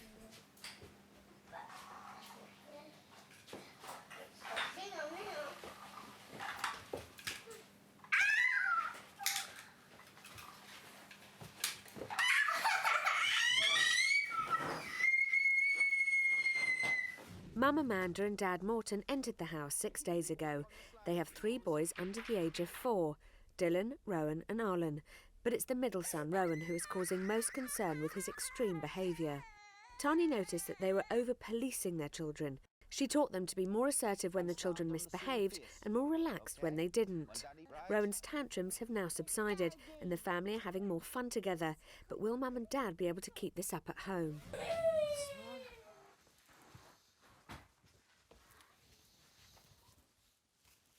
You do not hit people over the head. You will stay in here.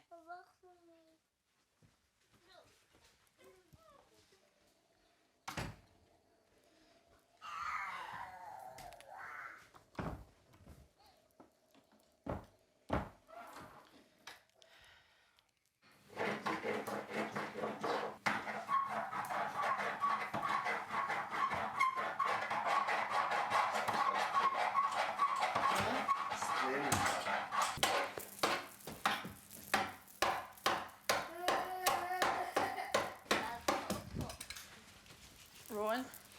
You do not hit people. Now, we will be out here when you want to join us.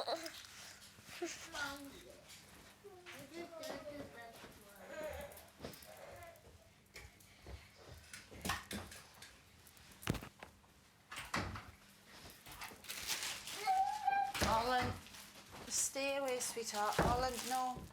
In the purple suite, Mum Sarah Larkin-Smith is getting twin daughters, Delphi and Rebecca, dressed and ready for their last day. No. No. No. Hey, stop it! Parents Larry and Sarah came into the house desperate to stop the 2.5-year-old twins' constant fighting, hair pulling and scratching. They'd wake up crying throughout the night, putting epileptic mum Sarah's health at risk.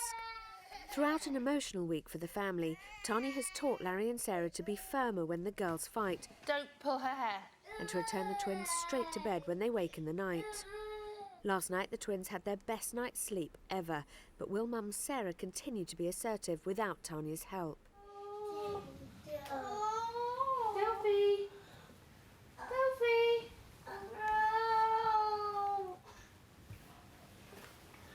Wow,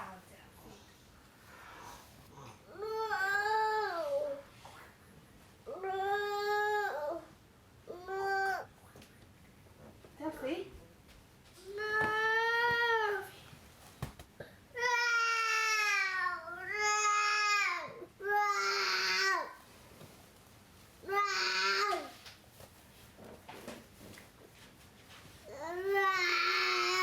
Hey.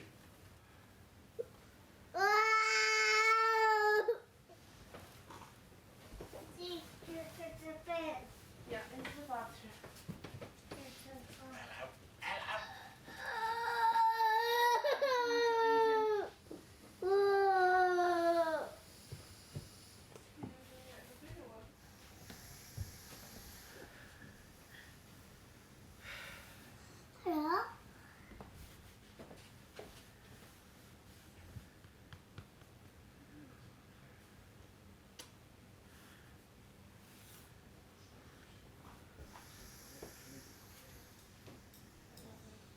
Well, it's the morning of the last day. The families all go home this afternoon.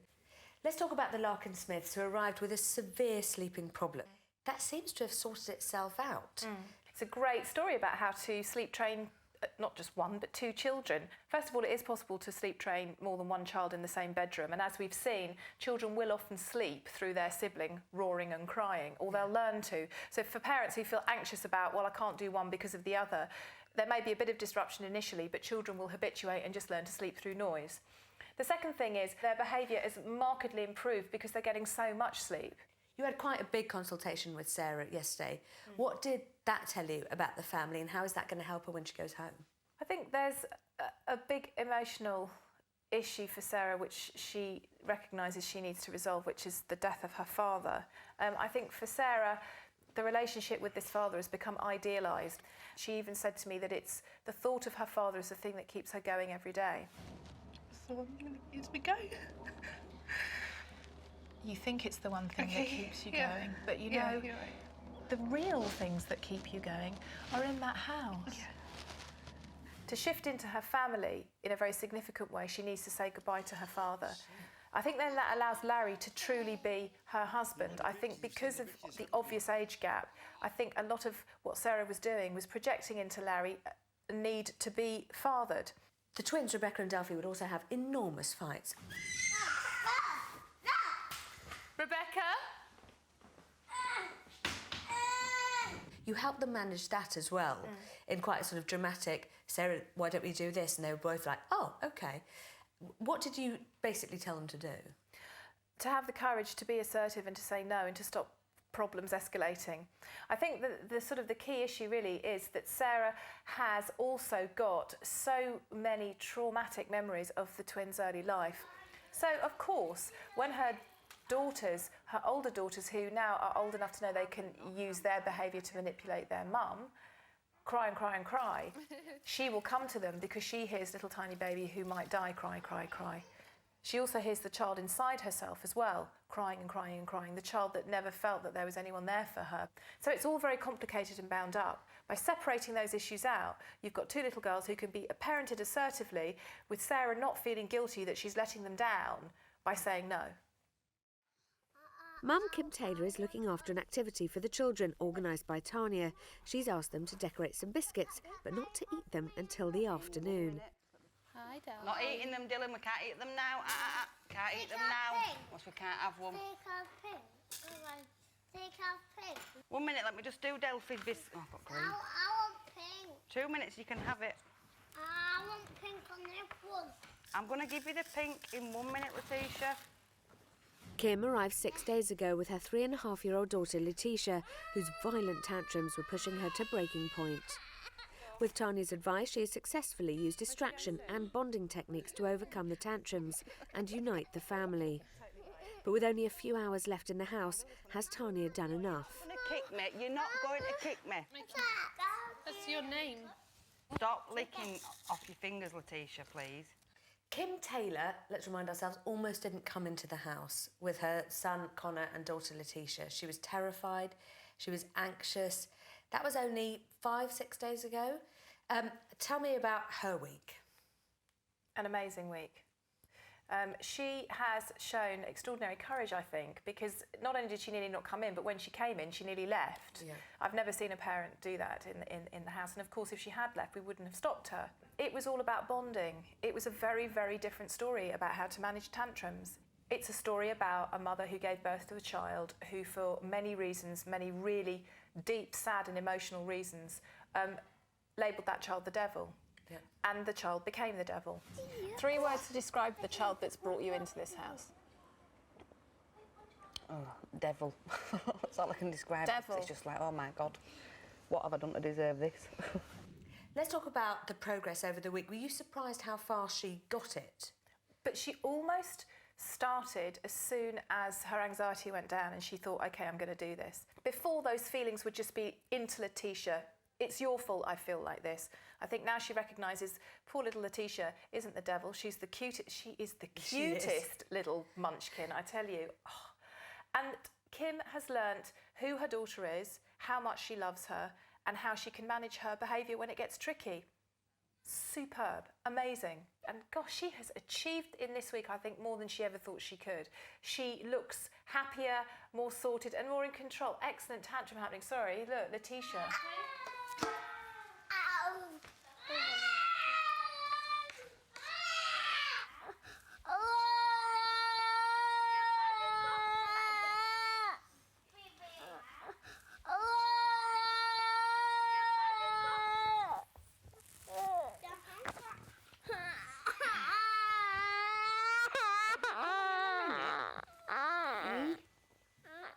What do you want for dinner? Oh, she's so much more gentle with her mother when she's cross. Right, we'll sit to the table then. Very good.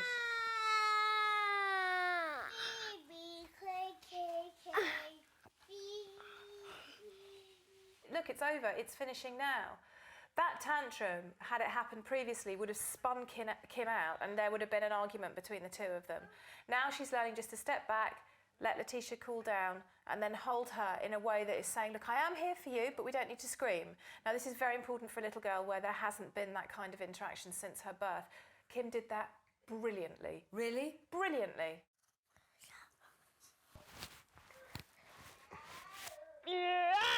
Careful, Connor, careful, because Ireland's are.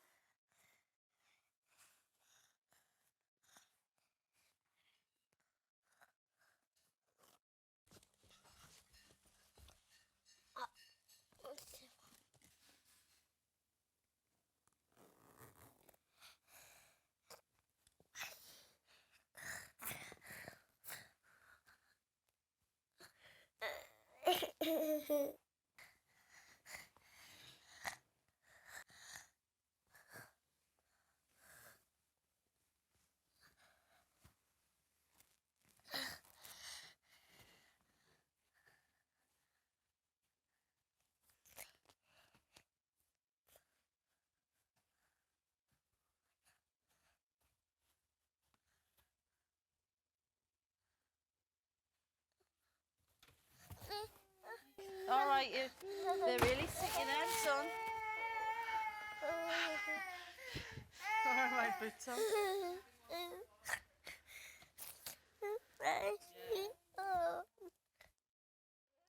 Morton's playing with Connor in the lounge. Where are we going?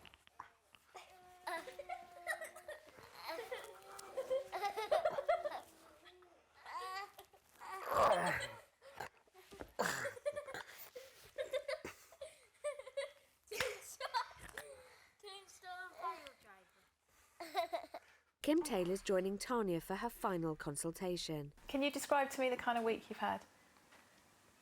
Like Sunday, we weren't stopping. I was for just getting up and walking back out and saying, I can't do it. Just cannot do this. The time that I do have rehabilitation, it's always, you know, it's not good. And I'm coming here and the time that I've been having with it is fantastic. Oh, and how does And that's that... what gets me more. It's like, it should have been like this from the start. How do you describe your little girl? I love it a bit. She's brilliant. She really is, isn't she? Just lovely. And what do you think about yourself now? Now I'm a person that gets involved with my kids. I want to be with my kids. I don't want to be, you know, I don't want to just push them to one side and say, you know what, go away. It feels to me this has been quite a life-changing week for you. Yeah. I think that's what I was more scared of when we came in, is that, do I really want this shock? As if to say, you know, like shock to my system that, you know what, it's not Letitia, which it hasn't been.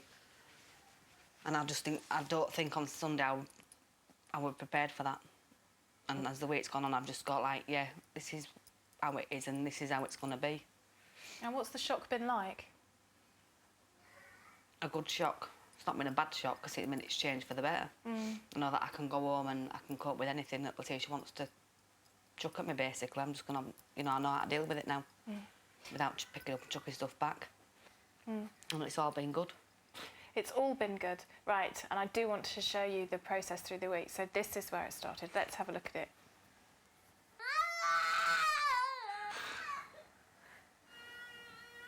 Now, don't scream at me. I'll go in your own room now. I feel like I'm being punished. And I don't know why. I don't know what is wrong with this kid. Or why I'm getting it. Heartbreaking. What is wrong with that kid now, do you say? Nothing. Not a thing wrong with her. She's just like a normal child that's going to have the moments. You know, and when they have the moments, I can deal with that now. And I feel guilty if I'm saying that. Oh, sweet. Oh. I think I'll spend the consultation with you here, shall I? Why do you feel guilty? Why do you feel I just sound so nasty towards her.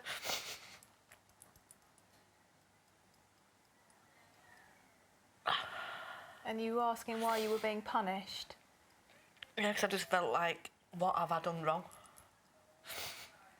In a way, I felt like it because Letitia's not got a dad around. I thought that like that were her way of getting at me, and I'm like, it's not my fault. But that's the way I felt it.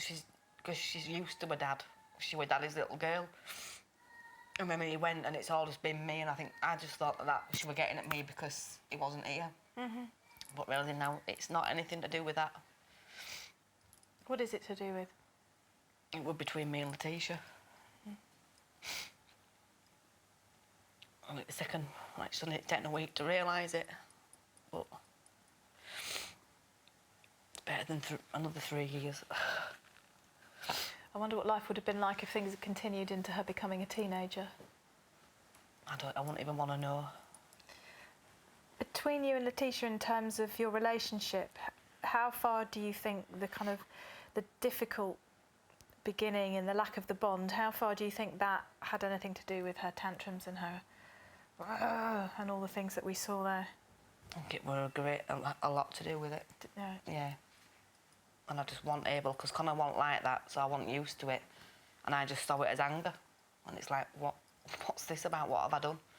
And it was me that were making it worse. Because I've heard my tone of voice towards her, and I'm like, God. If it's not anger, what are these tantrums about? How do we understand them? What's going on? Why is she doing all that? It's her feelings coming out, and they're coming out the wrong way to obviously let me know that she's not feeling how she should.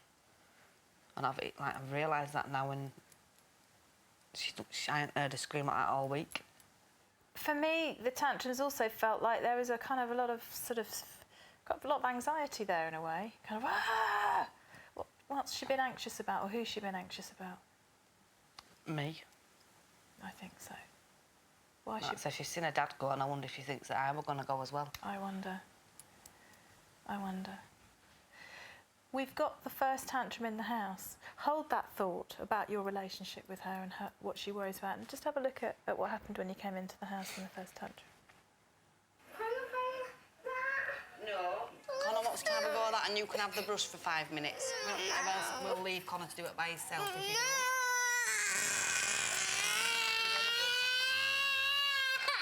Go. You don't.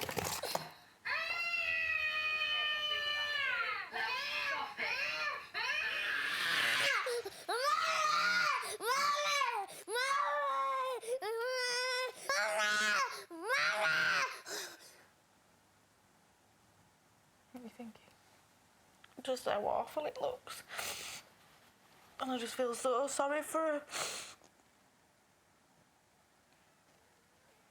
And anyway, I can see, like, it been me being Letitia and that being my mum. Because that's how she was. So the pattern continues. And then Letitia has a daughter. Then it just carries on. Yeah, that's right. Lots of So hopefully it's stopping now. Is it stopping now? It is. Well, it has. It has. What do you now understand as being, or who do you understand, what or who or how? Where are the sources of happiness in your life? This minute in time, and it should have been since probably day one. It's the kids. And they're not going to hurt me, so... They adore you, don't they? And whatever life throws at you, they will always be your constant. Yeah. Now, this week, you have started to really love her up and show her how much you want her. And what is she giving back to you? Love and affection, which rubs off on both of us. So now you're feeling wanted by her. Yeah. How powerful is that feeling when you play together, when she smiles at you, when you hold her, when she holds you, when she kisses you? Put feelings back in. And, that, you know, that should have been there, that she's my little girl now. She's your little girl. She's the most delightful little girl. And the person she loves the most in the world is her mummy. Yeah, I mean, last night I noticed it because she woke up. Well, she didn't wake up, she was screaming, but like normally that'd be home. She'd be screaming for Nana. Last night it was Mummy. Oh. And I was like... She woke up in the night calling for you. Yeah. And I was just like, normally for months and months that's been Nana. You're actually shouting for me. And I just sat in bed and I was like, I've never felt so warm inside just to hear that. And how long is it since your heart has felt warm? A long time. And who'd have thought that the child that you thought was the devil, just simply by calling your name out in the night, could put feelings back into your heart? Oh, I wouldn't have thought it, but I do now because it happened. So does that not tell you that whatever's going on externally, whatever life throws at you, if you can hold that inside about you and your kids, you can weather any storm because you've still got them. Yeah. But fundamentally, however bad it gets, if you go home and have a cuddle with your children, suddenly everything else is... It doesn't matter anymore. And you can cope with it. You can cope with it. You are a strong woman and you can make things work for everybody. Because when it gets really tough, and it's been really tough for you this week, you pull out all the stops. I think you are an incredible person, but the best thing for me is that you are now starting to recognise it. And that makes my heart feel warm. Yeah, thank you. It's okay. The Bogues, they were quite hard for you to crack, if you like. Throughout the week, you've been in here telling me, it's just hard, I don't know which bit to sort out. I think it's because with the Bogue family there are so many issues that have to be thought about and kept as part of the bigger story. So we have a family with an eldest child with a diagnosis of mild autism who is being parented very effectively. Then you have second son who doesn't have a diagnosis of mild autism but is being parented as if he does, because that's what Morton and Amanda know how to do. Also, was it quite hard for you, because these three boys behave so badly, if you like, at home. The biting, the screaming, the tantrums, the constant mayhem. And then they came in here and you didn't really see the behaviour until Wednesday. That was a disaster.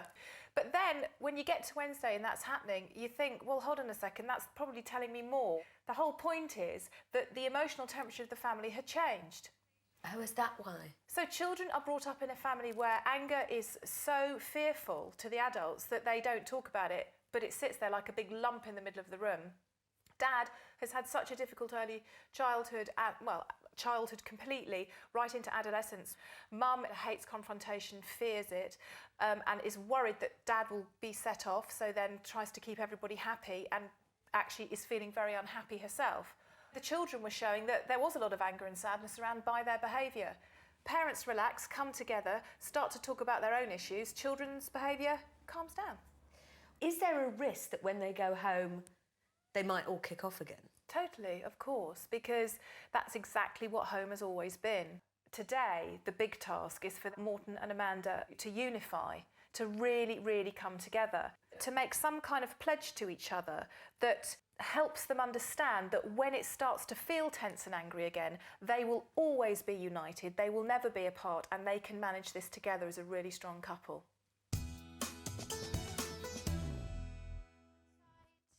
With only a few hours left in the house, the children are playing in the lounge. Arlen, no. After yesterday's encounter with Arlen Bogue, twins Delphi and Rebecca Larkin-Smith get an opportunity to turn the tables on the boys.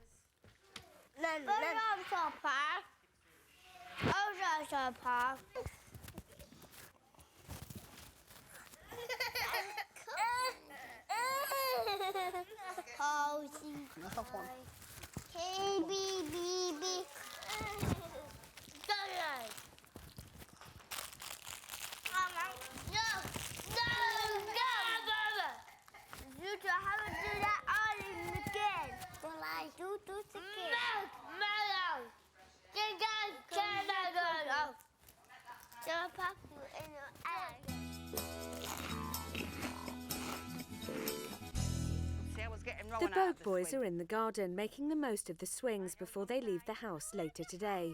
They're being supervised by Kim Taylor. Morton and Amanda are in the consultation room with Tanya. Friday, last day, time to go. Yeah. How do you feel? It's just been lovely having a week as a family because it's been, I can't remember the last time we had this long ever as a family together. Can you remember what life was like before you came in the house? Chaos. Absolute mayhem. I want to show you today how far you've come. You have been incredible. I think you know you had a complicated problem, and I think almost up until yesterday we were all like, let's try this, let's try that. And then somehow, very late in the day, it all kind of fell into place. Do you want to first of all see what it was like before you came in? Yeah. Okay. Okay, well, just brace yourselves, okay?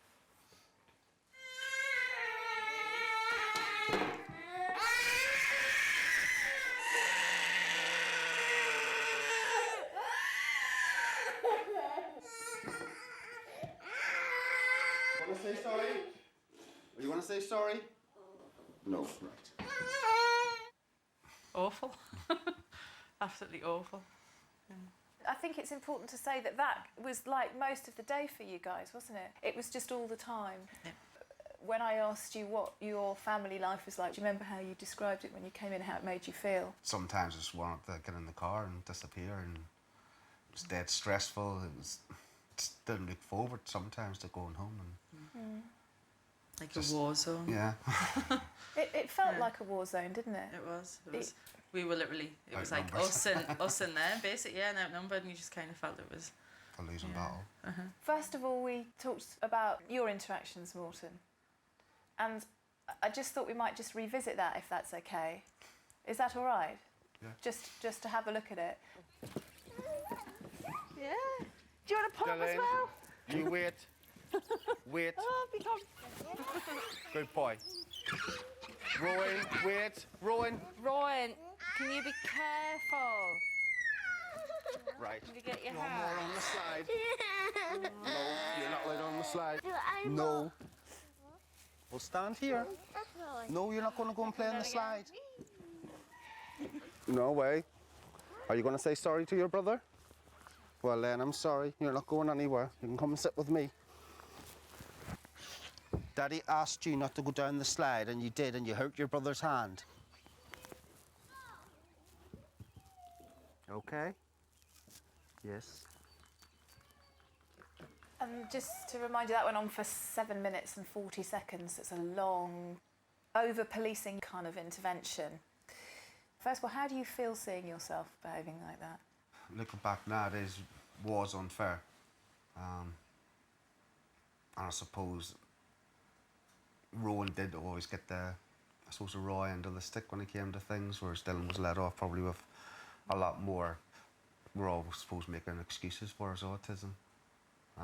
So Rowan always got the punishment, and whereas Dylan was maybe sort of let off a bit. So, and I don't think we ever thought we'd done that, but in hindsight now, I think we always did, which was really unfair. Has that been a hard thing emotionally to process, that Rowan's probably really kind of suffered to some degree?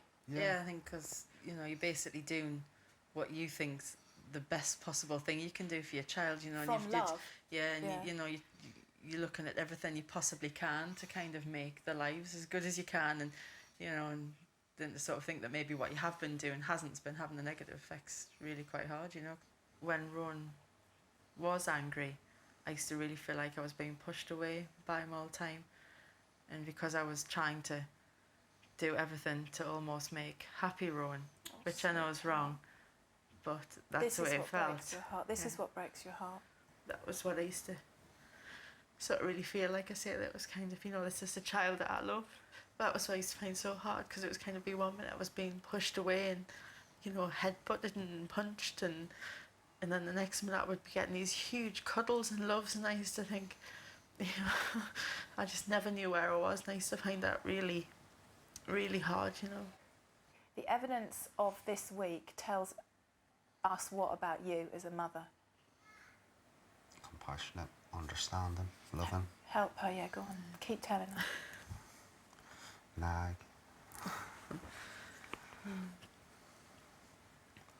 I just love my boys desperately, you know. What kind of mother is Amanda? Like I said, compassionate, understanding, loving. I suppose always there, no matter what. So what kind of mother does that make you? I suppose a good mother that'll...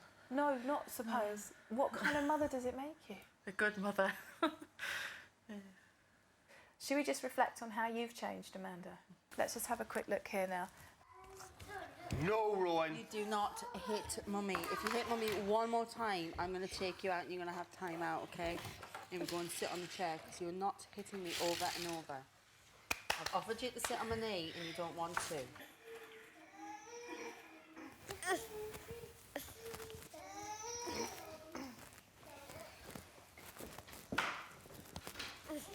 If you keep moving, Rowan, we will go down to your room to do time out. Rowan, go and sit yourself in the chair. What characterised the way you managed him, and I think we've spoken a lot about, is that you keep talking to them and keep talking. You talk to him really in a good way, because you're very, very calm. And we've talked about how you're really good at that. But actually, you're both so calm that he can never see what you're feeling. And I said to you, please, can you be more cross? And that absolutely broke your heart, didn't it?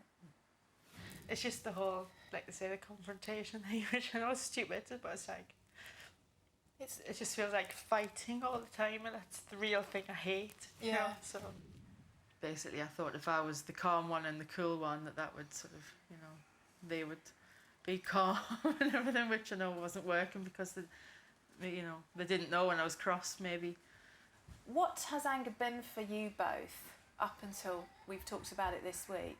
It's always been, I think, sort of losing control and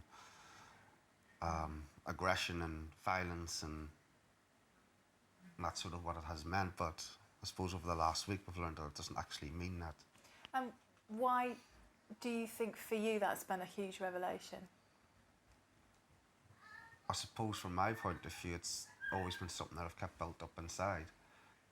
It's, say, like a year down the line, you end up just really blowing, so the anger and the aggression that you have then ends up being twice as bad as it would have been. Like venting it, if not 100 times worse than what it would have been if you were venting it when it was needed to be vented. So. But it was a big, scary thing for you. We spoke about it together, and I know then you spoke afterwards together. I think with me and Amanda, it's, like I said, it's one thing we never talked about, so it's, I suppose in a way, let Amanda sort of know how I felt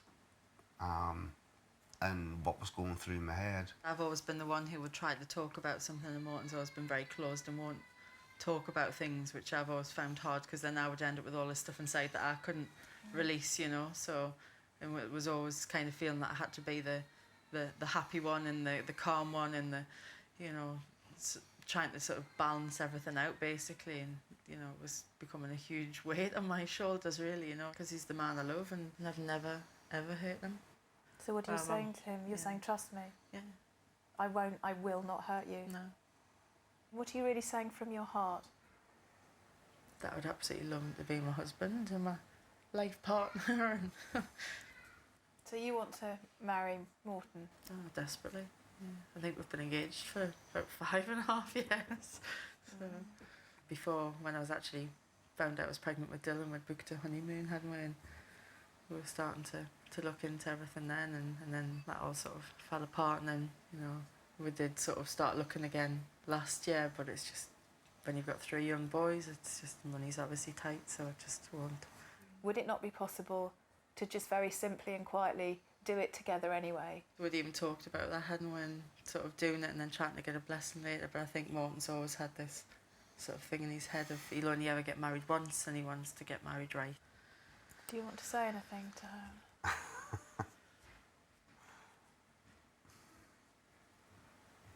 I do love you, and I suppose my thing is just always want it done if you want, like, properly, and once it's done, it'll be it. There'll be no divorce, no nothing. I don't think you're talking about marriage in the way that you're hearing it. Tell him what you really want. Marry me. Be my husband as soon as possible. Okay.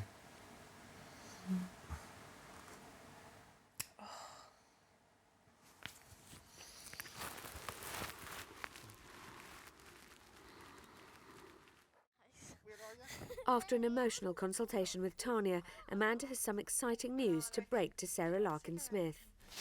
Because me and Morton's just decided to get married. Brilliant. Oh, that's brilliant. Congratulations. Oh, So I think I need to calm down.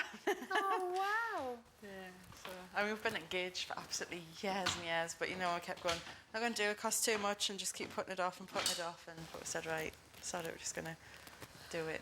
We'll have to have all the housemates, won't we? BBC, if you want to do a reunion. House of Tiny Tearaways marriage. That's wonderful. We'd make a programme, wouldn't it? All the children, bridesmaids and page boys. Yeah, a big trail of them.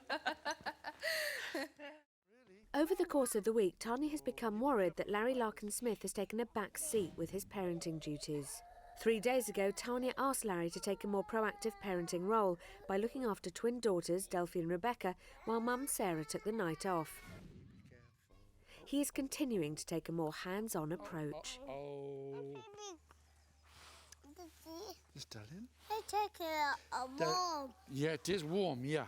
Daddy face. Daddy hair. Yeah, daddy face, daddy hair. And the glasses. Daddy nose, daddy glasses, yeah. Daddy nose. Now. Trunk. Chin. Face.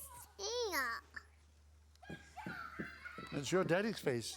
It's your daddy. He's your daddy, mate. And he loves you very much. See?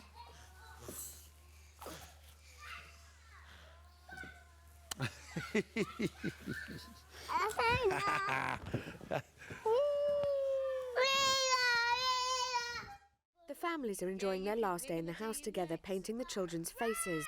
Delphine Rebecca Larkin-Smith are in the dining room with the Bogue family, while parents Larry and Sarah have been called to the consultation room for a final chat with Tanya.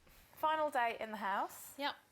You came asking for help with your daughter's sleep problem, really quite significant sleep problem that was having an impact on a lot of levels in terms of sleep deprivation, your relationship and the fact that you didn't sleep in the same bed, and also for the girls as well, and also some thinking around managing their behaviour. Do you feel that you've kind of got what you were looking for? We do. Absolutely. It has been a real labour of love for you. Would you like to be reminded what it was like before you came in? I must show you just so that you can remember where it all started. Here we go. Oh, God. It's dinner time soon. Stop it. Come on. Does it kind of freak you out just seeing that? Well, okay, let's... I really wanted to start with sleep, actually. That was my kind of first sort of thing, and we'll go back to behaviour later. But what I have got is the first night in the house, and I think this is pretty much what life was like. We have to go to bed.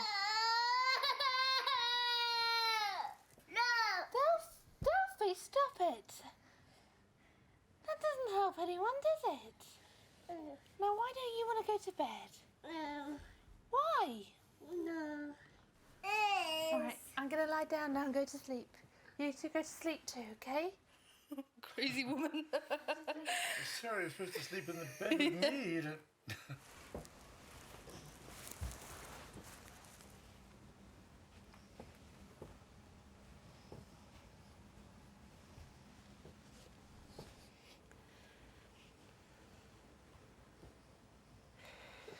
So, what did you think of...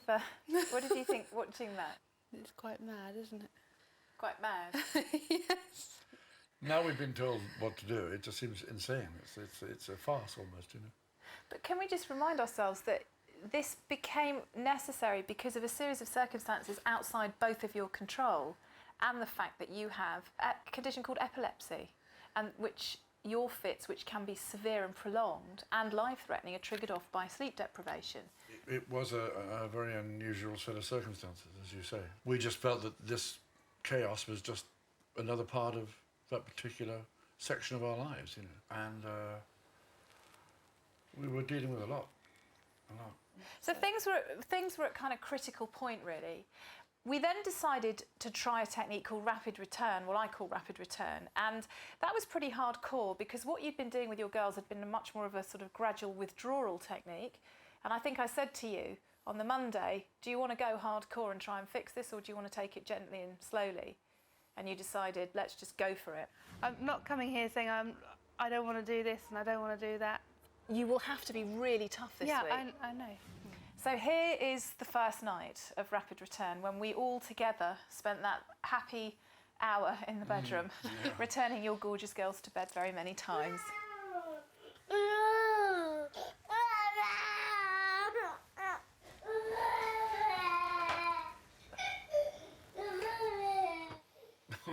It's automatic, isn't it? They both climb out and away they go.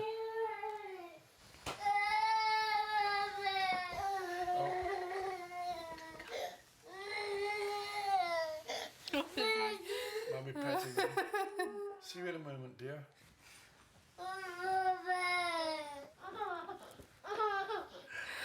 Oh, crikey. And that was quite a marathon. Yeah. And then they went to sleep and we all kind of went... Now, it was interesting, wasn't it? Because I think you were quite shocked that it was relatively painless. There was a bit of crying. But, I mean... we were. Were you? Yeah. So afterwards, what were you saying? What were you thinking? Wow. Because at home, it would have just escalated.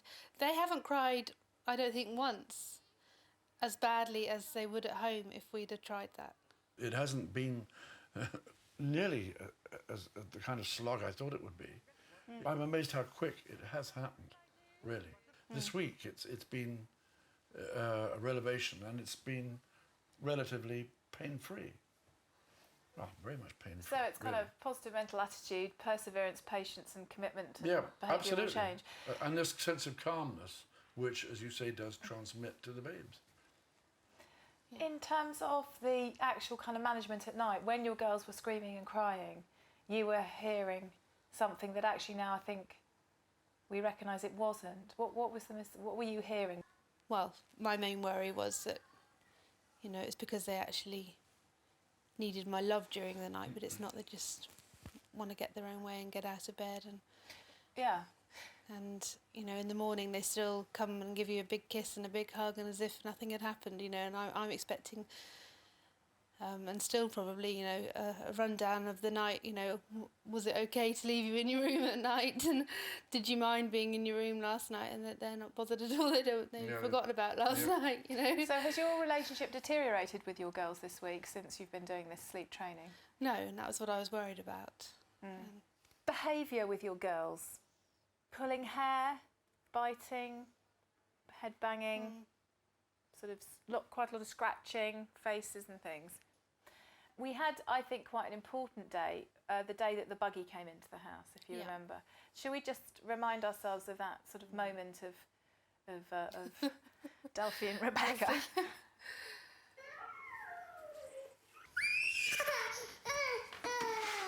Hey, stop it, stop it. Rebecca? Hey.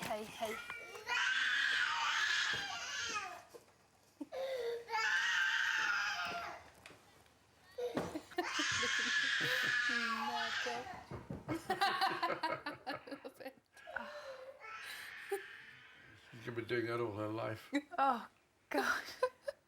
You see, we want kids with spirit. We want a little girl who can do that because it's just adorable, and also it says this is a little girl who knows what she wants, and this is a world where, you know, people take advantage, and it's a tough old world for children, it's a tough old world for adults, and we don't want compliant little meek children who say, OK, have it, and who say, yes, of course you can share. We want little ones that struggle with those issues, don't we? We want them to just be, this is me. I'd rather she was like that. Be alive. Exactly. Yeah. The thing is, though, we've got to try and help them learn how to manage it. Your girls now are of the age where they should learn anger management. They should learn how to manage their rage. It's really course. well. I think we've kind of done it, haven't we? I guess so. As I don't feel they've calmed down with each other at all. I think that's unlikely. I didn't know if that was what was supposed to happen, but I don't feel like it should have happened. I just feel like I know how to deal with it, and that's good. What's the new improved mummy then? What are these girls getting now when they're doing their big tantrum, Oscar-winning performances? They're not going to get anything. The one that's doing that, but the one that isn't doing it is going to get some attention, and I'm going to sort it. But I'm not going to be tired, and I'm going to be alert. Can you quite believe you've done this? You look so shocked.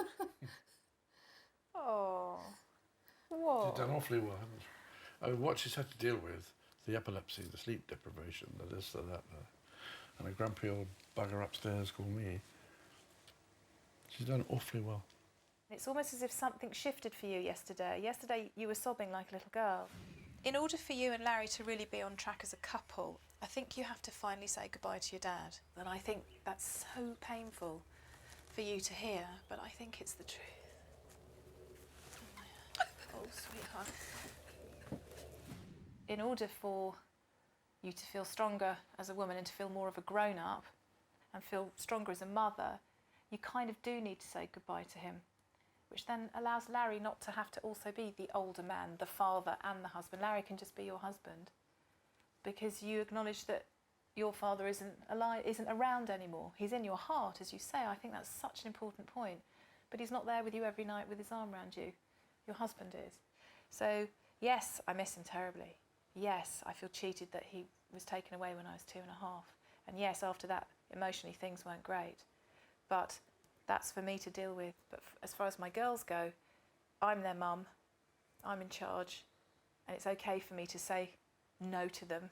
And it doesn't mean to say that I don't love them in the way that you might have felt. It's been a total privilege to spend this week with you. Thank you for coming in. You're such a lovely mother. And I think that you are going to sleep well, you're going to manage your girls better, you're going to have time for yourself. I think you have just done extraordinary things I don't even think you thought you could do. A week of tantrums, tears and sleepless nights have come to an end, and it's finally time for our families to leave the House of Tiny Tearaways.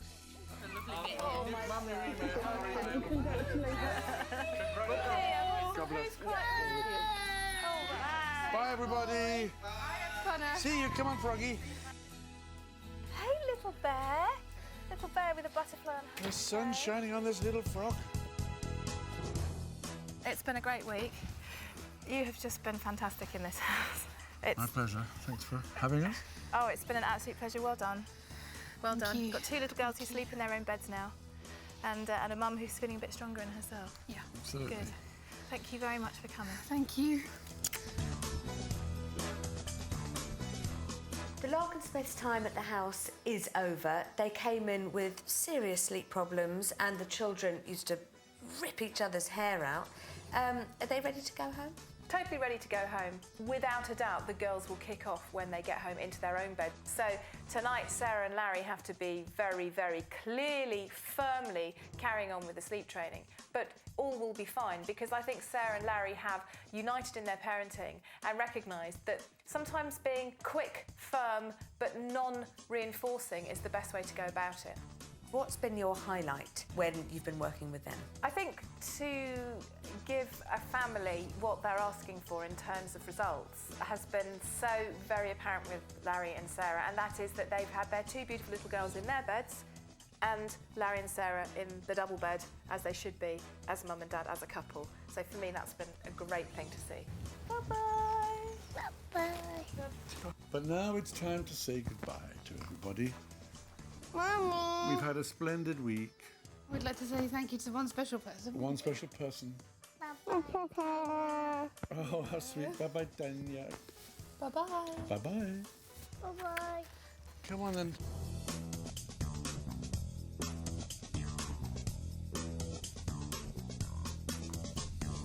I'll miss you, Connor. Thank you for being the best boy I've ever had in this house. Have you had a nice week? Yeah. Thank you. My absolute pleasure. You are a star. All right. Right, Bye-bye, my thank you. darling. That's okay. How is Mum Kim going to cope with her new relationship with her daughter? I think she's going to find it hard at first, but I think she is taking a new sense of self-worth, a real self-belief that she has achieved. And gosh, she has achieved in this week, I think, more than she ever thought she could. That has made her a different woman. Thank you, Tanya. Thank you. Thank you once again. We've learned a lot this week. It's been an experience that we have all enjoyed. I don't think we can wait to get home just to see how things do go. Hopefully we'll do as well as what we've done in the house. So just to say bye, thank you very much. Wave, bye. Bye. Quick goodbye. Thank you very much. My absolute pleasure. Brilliant, brilliant family. Oh, don't cry. Mate, Thank you. fantastic bloke. The Bogues are leaving the house. Maybe to go and make wedding plans. What an extraordinary end to their week. He knew that he was frightened to say, yes, marry me now, but he put his fear to one side, as he has with his sons. That is incredible. What happens when they open their front door to their home and it all kicks off again if it does? Yes, it's going to kick off at home, but what the difference is that these parents know how to manage it. And really what that is about is less time out, less over-parenting, less policing, and much more fun and unity, and Amanda not having to make everybody happy, and Morton just getting in there and having a laugh. Bye-bye. We win. Bye-bye. We're definitely leaving the house feeling more confident and happy about our parenting, I guess. It's been, I suppose, quite difficult at times, especially with some chats I've had. Hopefully, we'll be a lot happier as well as the kids being a lot happier. And at the end of the day, that's why we came here for. Are we all going to say thank you, We'll boys? say bye. Come and get in. You come in the middle. Thank you. Thank Say you. bye-bye. Bye. Say Alan. Bye-bye. Bye-bye. Bye-bye.